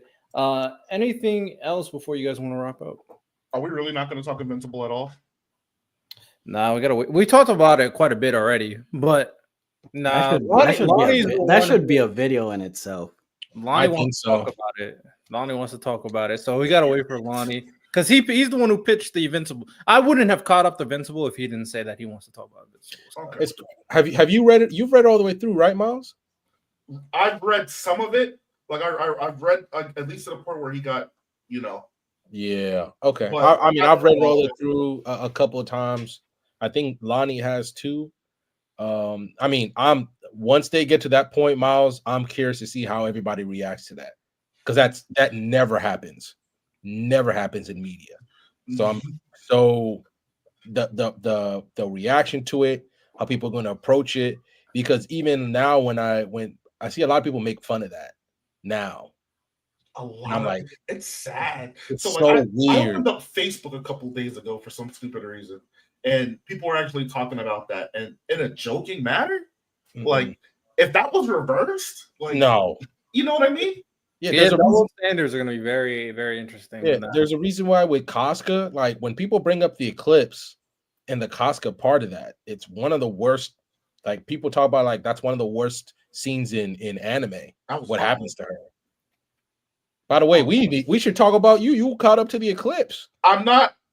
So okay, I'm not caught up like organically, right? Okay. I've been watching it through reaction channels. So I've been watching it, right? But I got the gist. I respect it. Okay. Anything else you guys want to talk about before we wrap up? Can we call out that the bum owner for the Mavericks? Dude is Nico? no, he's not the owner. Oh, The he's a GM. Yeah, the Well, not the GM. Nico needs security. He's already cooked. But the Whatever owner, is it, Dumont or whatever, he did an interview saying answer why this they let question him really go. quick? Like it was horrendous. It was a horrendous interview. Bro, He he said said- because he wasn't a Kobe Jordan type commitment. he said Kobe, Jordan. Shaq was the odd name there. Yeah, And I was like, of all the ones, you want to say Shaq, who the man himself has said if he locked in, he'd be the greatest of all time. And he Multiple would. people have said that. Yeah. Also, let's be very clear. One, it's very obvious this dude knows nothing about basketball history. Absolutely nothing. He just assumes because they're great players that these guys. The funniest part about it is Shaq even responded, and even Shaq was preaching for Luka, and even Shaq was talking about, nah, you don't do that. Shaq said this. The guy you named. I'm not gonna go there, but yeah, that shit. I've never seen a superstar other than LeBron disrespected this much. It's crazy. I don't feel like LeBron left Cleveland, so they were just spiteful. Luka didn't do anything. He didn't do anything wrong. He didn't do anything. He just took you to the finals. he bought a house and found out 15 mil on a house in Dallas. Cried when he got traded. He legit didn't know. And I still stand by the theory, and I'll continue to stand by it. I just don't think they wanted to pay him. And I do think because I really like what I did watch Lowe's video. I do think Lowe made a really good point that because they want to buy certain things, if you notice a lot of these dudes' contract, a lot of them are going up at the same time. So they have enough money to buy what they want to buy. And paying Luka was not going to help that. I think it's purely a money thing. All this other stuff is BS to me. I think you can go even deeper. It could be literally, hey, give that owner a tap. The NBA is struggling on viewership. What do? Let's send Luka to LA. No, that's a crazy conspiracy. I don't agree with that because they're about to sign a new $1 billion TV deal. Like, and what do? Send a face of the they were NBA. They were going to sign that deal whether or not Luka went to LA. Number 1 jersey right now, Luka. Luka Magic. LA. Luka would have sold. I see my thing. And and I don't mean to cut you off, but yeah, in that new TV deal, how many games are now going to be televised from LA? They're always televised. How many more games are going to be televised now? However, the max was LeBron. Even when he was the Lakers with D'Angelo Russell, Kyle Kuzma, it's still the Lakers. Obviously, they're not going to get the same amount of games as they would with LeBron. But let's not sit here and act like the drop off is not. LeBron is 40. LeBron's 40 years old. They still got the max amount of TV games. Like Luka's not going to make that number go higher. Yes, even though I don't agree with I completely disagree with you, Random. The number that is going to go up because LeBron and Luka now are in LA. If LeBron wasn't LeBron, I'd agree with you. But it's LeBron. The DV deal works that. I understand that you don't want to give Charlotte national TV games. They at least have to get a couple. That's just how the deal works. You can't just take them all away from Charlotte. That's a league pass team. Next. I understand it's a league pass. Okay, let me. Okay, hey man, Lamelo's got a game though. Let me tell you this. Okay, when he's not hurt. Yeah, let me tell you this though. There's a reason why still the Panthers still get a national TV game though they're bad. Football's different. But there's things that are the same between every team in the NBA still gets national TV games. You're just going to give the Lakers just stay at the max. That's what it is. They just stay at the max where they were. Just because LeBron's older, it doesn't mean that you're not getting a lot of national TV games. I mean, Luka's a big new superstar face. I do think it helps. I don't believe in the conspiracy that I was just throwing it out. No, I don't mind it, but I do think that Santo is right that Luka on the Lakers is huge for the NBA in general. It's just freaking huge. Trade was super dramatic, so that controversy is obviously there. But also you got that. Giannis said it best. You got a superstar in a major market, like. That was they gave up on trying to find an American dude to take over after LeBron because they ain't good enough. They tried. They tried with multiple people. They're just not good enough. Tatum and Ant are just not good enough. And even Shea is not American; he's Canadian. He's Canadian. Yeah. I think they really wanted Ja to be that guy, and then he fumbled it. He wasn't going to be that guy. He wasn't. No, he wasn't good enough either. Zion though.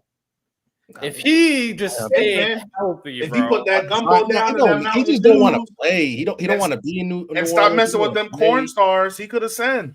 Nah, Zion really he had it. Like Zion had it. He just messed it up, bro. Corn, gumbo, Mountain Dew over being an NBA player. It is what it is. That if anybody had any right to talk about conditioning and that's Zion. That's not Luka. For sure. It's Zion. I want to answer Kai's question real quick. So Kai asked, do I think the Hunter x Hunter world has the potential? Do I think Hunter x Hunter has the potential to have better world building than One Piece when we explore places like the Dark Continent and Meteor City? My honest answer is I think it has the potential to be greater than One Piece. When they showed us the scale of what that Dark Continent looks like in comparison to the world that we explored within Hunter x Hunter, it's fucking massive, dude. The way they set it up with the 5 calamities, the way they set it up with, the history of the Zoldycks, Jing and Gon's family. There's way too many possibilities that we could have with that world. The reality is it'll never happen because he's always hurt. and only 6. So Yeah. we'll never see it into fruition. But yes, I think if any world had the potential to do that, it would have been a Hunter x Hunter world. And I think they've showcased that with the Greed Island thing. I thought that was brilliant. A video game world that was that fleshed out and that diverse. I thought that was a really good idea. And then it having its own power system within itself. He was cooking. Yeah, He was I saw a couple TikToks regarding this. This seems to be like a pretty well talked about topic. One of the things that, and I want to know what you guys think, was that people are saying that Hunter x Hunter has better world building than One Piece because of its pacing. Like they do a lot more with less time. That doesn't mean better world building. That doesn't Like faster they- doesn't mean better. Like Yeah. they established more regarding the world over One Piece. That seems to be like the gist of what they're getting at. They're talking that the pacing of One Piece kind of hinders the world building. I think they did everything as they should have been. Like, just think about how we go from regular pirates. We're doing very local, very small things. We're going to diners and fighting bounty hunters. Like, to me, the introduction of Mihawk when he was introduced was brilliant. Because we get the idea of this is one of the strongest people on the planet who just so happens to be here, right? Mm-hmm. Then we get it fleshed out, like you said, Santo. We get the warlord system. We see different Marines like Smoker. We get to parse him against somebody like Aokiji on the bike. We get to see the dark side of the government in the form of PP0s, PP9. It's paced like that because it needs to be. There's simply that much content that needs to be explored, and you can't show things too fast, and you can't show things too slow either. I think the way Oda was doing it was the best way he could.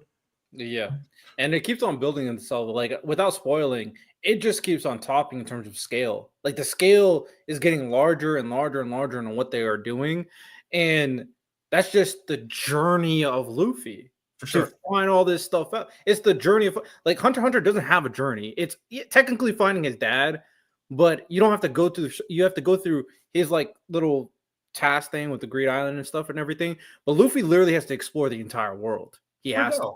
He's low-key. Gohan is low-key just doing stuff. Him and Killua. They're just doing stuff. Yeah, and they happen to get like, oh, this helps me find my dad. Like it's not even. I think people are just that those dudes. They're just hating on One Piece. I'm not gonna lie. I just gotta call it a bean. They just hate on One Piece. But shout out Hunter x Hunter. One series that actually can, I don't know, top, but at the very least compete. What? Tower of God can compete with One Piece. I think Tower could pass it too. I think it could pass it. And that one, we don't have to like the Tower of God is still being made. It's just obviously the anime needs to lock in, but that one we don't have to worry about. They doing their stuff. They're doing their stuff for sure. But yeah, shout out. Anything else? I did want to ask because me and Riddell kind of talked about this in passing because we were asking each other like, what are we watching? Is this an extremely weak anime season? Yes, I would say so. Yeah. Like I was telling Riddell, like aside from Sakamoto Days, Solo Leveling, and I'm rewatching One Piece, I feel like I'm not missing anything. Apothecary Diaries is still fire. Oh yeah, apologize to the fans. is this season. I gotta lock that back into that one. Fans, I'm sorry. I did all that capping for Sakamoto. I have not seen episode 2. I still haven't watched the Boyle fight. Like, but from what I've seen, every time I peruse Reddit, like, by the way, there's some Solo Leveling fans complaining about the adaptation. I was like, let's calm down. That's just elitist fans right there, bro. They can't have everything. Like, come on. The Sakamoto subreddit is like, you want to talk about a funeral in there. Like the way they're talking about it is they can't talk about it. My thing is, I'm surprised I haven't watched the few because I usually Santo. I always have like at least one or two like slice of life I'll watch, but I haven't seen 100 Girls really. I just haven't seen that one, so I'm not going to watch season 2, and I just haven't. Nothing has caught my eye in terms of a slice of life as well. So I'm just surprised by that. But Apothecary Diaries, it's Solo, Apothecary, and Sakamoto for me, and those are literally this season. It's like everybody. It feels like everybody's just waiting. everybody's just waiting for everything to like come back for Mushoku Tensei, JJK, Demon Slayer, like for everything to come back. Pretty much, it's a lull right now. Speaking of like it being a lull, like this is still technically on topic because I agree with you with the anime. Like you said, we've talked about it. When I went to that Shonen Jump app and looked at the manga, yo, they're in trouble, bro. Yo, like, shout out Star of Beethoven. That ain't gonna be. It's an interesting premise. That ain't gonna be nothing. Embers is cool, but what do we expect after One Piece? Like, yeah, you got your Sakamoto, Kagurabachi. You got Ichi the Witch, which I think is fire. I think people should read Ichi the Witch. Exorcist, Shinobi, Uncover, Himaten, Noise. You just got a bunch of manga that ain't really making any noise. I'm gonna be sick. Like it's when Sakamoto ends, because I don't know how long Sakamoto's gonna go, but they're already around 200, so I don't expect it to be too long. Yo, Shonen Jump is in trouble. Yeah, I also need to add on the slice of life side. Komi-Con Communicate ended about 2 weeks ago. So I don't know about any other slice of life that they have or romance stories like that. And that one dragged for a while. And I wonder how much Shonen Jump was like, we need something. And I'm sorry, until Riddell, I'm always gonna say it, they just commit to Spy Family. Just commit, man. But that's not even a weekly Shonen Jump thing. Mm-mm. Like they're because they still have like Miles, Children X recent chapter. Fucking People are just fucking sleep on children though, like because it's not a weekly. Like they got bangers, but they're not the weekly Shonen. They don't drop on weekly Shonen Jump, so nobody's gonna care about those. So, but they like Bug Eagle is a monthly, but that one's banned, but it's not a weekly Shonen. Fucking Children X, of course. Yeah, Chainsaw Man, and Chainsaw Man's weekly, but I don't even get this episode. This chapter really creeped me out. Yeah, I'm really not messing with Chainsaw Man right now. I think all the stuff they're doing with Yoru is cringe as hell. I think she's basically Makima 2.0, and that shit's cringe. And I think, I never liked Denji. I'm really not liking Denji now. Like he is reverting back to his bullshit that he was doing in season 1. So I'm not. He actually I'm mad that he doesn't I get that he wants to be loved, but you went through this exact situation. Facts. Legit already did this story, and he's still doing it. It's like, okay, all right, bro. It's like I'm uncomfortable, and I don't like that, and that's why I'm like, ugh. I mean, maybe we should just find a new manga. But I just looked at next season. Next season got Fire Force. Hold on. Let me make sure I got it right. Got Fire Force, Windbreaker season 2, Vigilantes, My Hero Academia Vigilantes is coming out. Like the beginning after the end. By the way, the beginning after end. Oh, that's Anto, from what I've heard and the research I've done, I'm gonna need to put the suit on to pray for. Hey, not random. Do not put them. Even though it's Lonnie's series, I fuck with beginning after end. Do not put the bad juju. Do not put the bad juju. I think he's about to get sold so badly by that studio.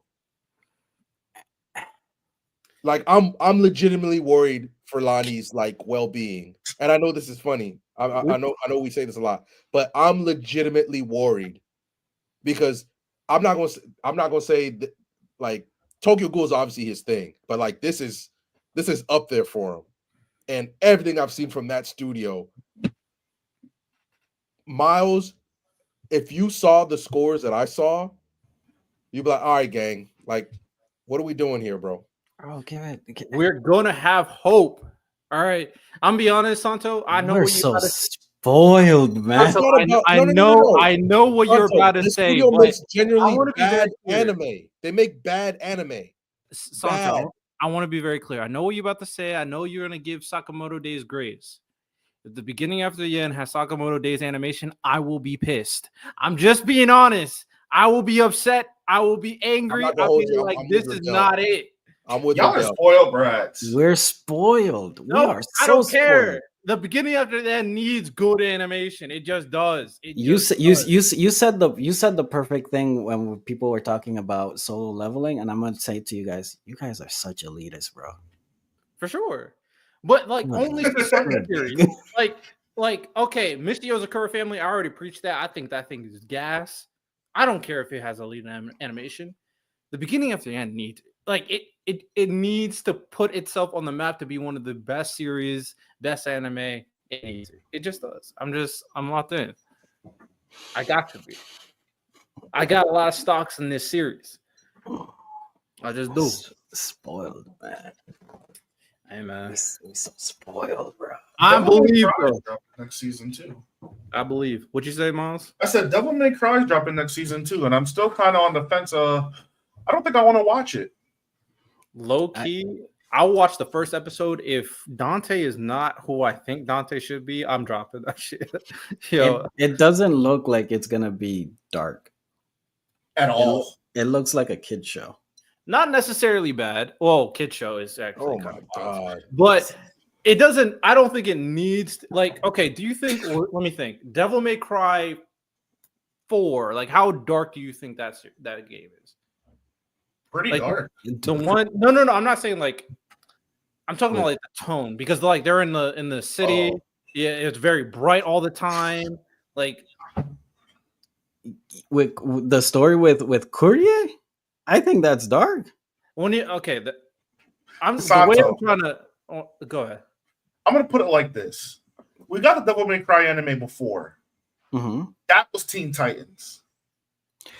It looks like what it we're looked getting like Teen is Titans Go. Okay, so when Yes. you put it like that, that upsets me. Like I don't.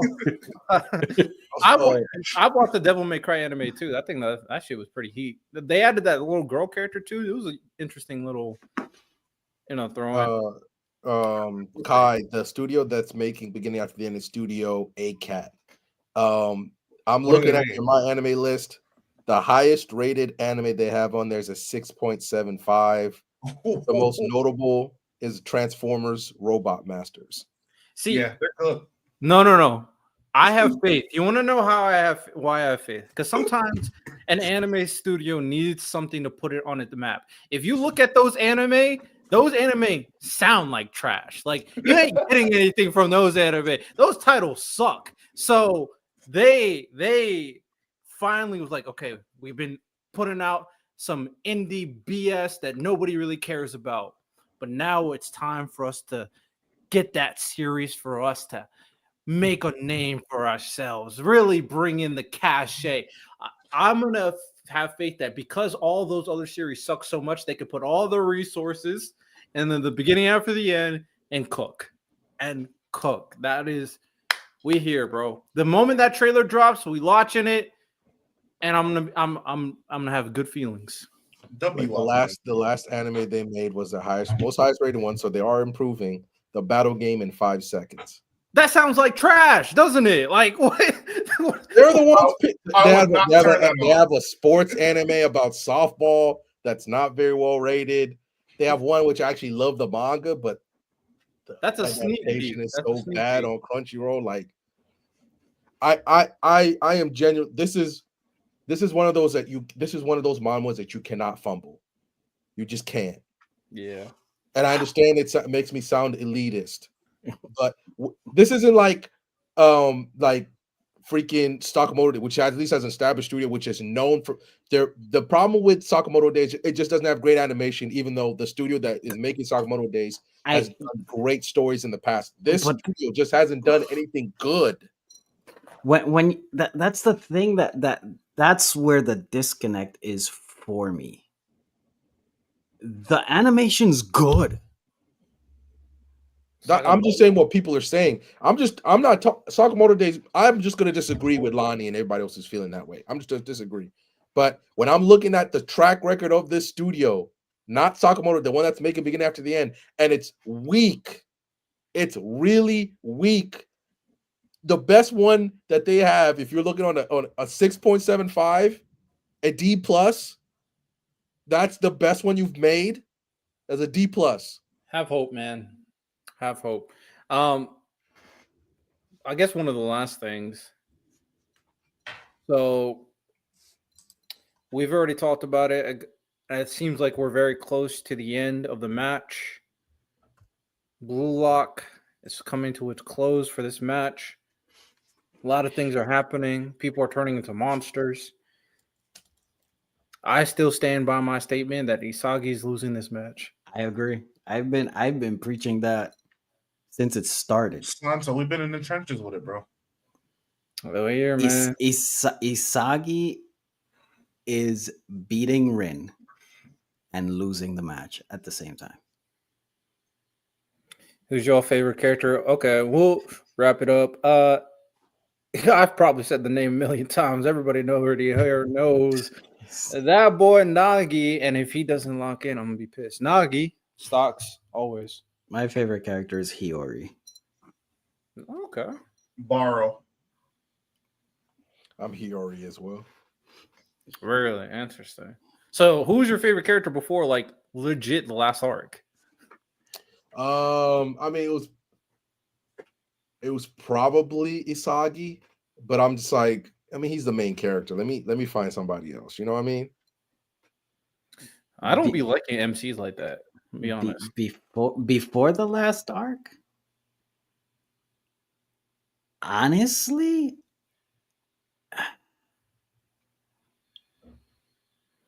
wow. I'm trying to think. I mean, Kunigami was cool, but I mean, I'm like, all right, bro. This way that you live is not gonna work in Blue Lock, man. And when he came back, I was like, oh yeah. But I would say Borrow. Okay. Before the last arc, I would say Borrow. All right, here you got stocks in Shido. Okay, Kai, come on. I'm also a big Ico fan. Come on, Shido, brother. Shido's cooked. I'm done with Shido. That dude's a side character moving forward. I'm also a big Iku fan, man. I'm a big fan of him. He was a good one. I like Rayo. I wish we see more from him. I wish they let him shine because he's so cool, bro. He should be Kisuke, bro. Yes, he should be. He should be Kisuke from. Literally, that's too much though. But like, he should be though. His skill set is like, yeah, Kisei, but the way he was set up, he ain't Kisei though. He wasn't set up to be that guy. He wasn't. That's fair. He wasn't. Yeah. He should. They made him way too soft or like so dependent on Nagi, like in the beginning that it kind of like threw. He didn't have the dog in him. Nah. Zero. But also, like, okay, quick question for y'all about Rayo. Does it matter that even if Blue Lock didn't work out, it was going to be okay? My boy come from money. He don't come from the trenches. This ain't his whole life. That is true. Oh, hold on. Well, I'm gonna be honest. Bachira a bum. You disrespecting Bachira. Kai, open dojo. Kai, pop up. Because we're gonna throw hands on that. You get jumped. We're gonna throw hands on that. Putting stocks in Shido when Bachira and calling Bachira as a bum is kind of interesting. I'm not gonna lie. That is some very questionable choices you're making. Very interesting, man. But hey, do go crazy. But I will say Kaiser moving me. Kaiser is a great character. Yeah, every I'm time fucking I back, Kaiser's moving me. It ain't just about his dribbling, bro. Like, come on. There are better dribblers than him? Like who? Yeah, their names. I was just about to say, name one. Yeah, let's talk. Besides the fact that we all disagree with you on, like, it ain't just about it's just about him as a character too, bro. Like, I like Kaido because he be sitting 10 toes though. Mm-hmm. Yeah, after that episode of Open Dojo, I was like, okay, Kai earned a name for himself on that episode. He's like, okay, 10 toes locked in. All right. Yeah, they're gonna bring back that Kira cat from like the first chapter. Who? Kira. No. Why not? Why not? Mia and Ren? No. You think Mia and Ren have better dribbles than all right, bud. He's trolling at the show. He's trolling. Yo. We can fight, bro. He's trolling. No, by you saying borrow, you know what the equivalent to that is? Basically saying Russell Westbrook has better dribbles than Kyrie Irving. That's literally the same logic. By you saying borrow over Bachira. Like You're talking what? about John Wall. Like, John what are we doing? Wall over What Kyrie. are we Like, doing? come on, bro. Let's lock in, Kai. That's crazy. This man Hey, trying Kai, to you know fight. where to be at next Thursday, man. Explain this. Yeah, it's gonna be a lot of time for that blue lock. But yeah, this was another good episode. Of course, did our top 10 black anime characters. Next week, in spirit of Valentine's Day, even though it already happened, we are gonna do a top 10 relationships of all time in anime. You know, we gotta handle business. There's romance in the air. You feel me? That one should be interesting. Trendy gets it, bro. I think bringing Kira back would be fire as a great villain. Y'all just Why want to see not? bombs come back, bro. No, Why, like why do why, somewhere. Miles? Why do No. we celebrate mid? That's just like Santa. They see bums. They're like, man, I think he was introduced I too early. like Can the we see the story bums come potential back? of it. That's all I'm saying. I don't even know how he becomes a villain. He ain't in the blue lock program. I How think he gonna be he better? He was- was eliminated for being trash. Hold on. So you're telling me? The monk kid made it over that dude. Like, come on. Okay. You're telling me they introduced him. He watched Isagi in the blue lock match because the whole fucking country saw it. Other people in this what if Ego fucking takes him to do something else? Ego does weird shit all the time. All of a sudden now it's weird. Not with that guy. Are you No. talking about the wait? Who are you talking about? I thought you were talking about someone else. Who are you talking about again? Kira, like the dude that gets kicked. No. That's the monk. that took the ball in the face in Yeah. the beginning Yeah, episode? Isagi if you betrayed talk him. about him, then like what? Trash, I'm just saying. I feel trash. yeah. I don't know what we doing.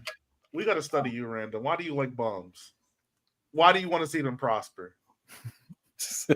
I just see the story potential with him. That's my bad. He's charitable, bro. And you know what? You saw what Ego could do. I mean, Kunigami exists.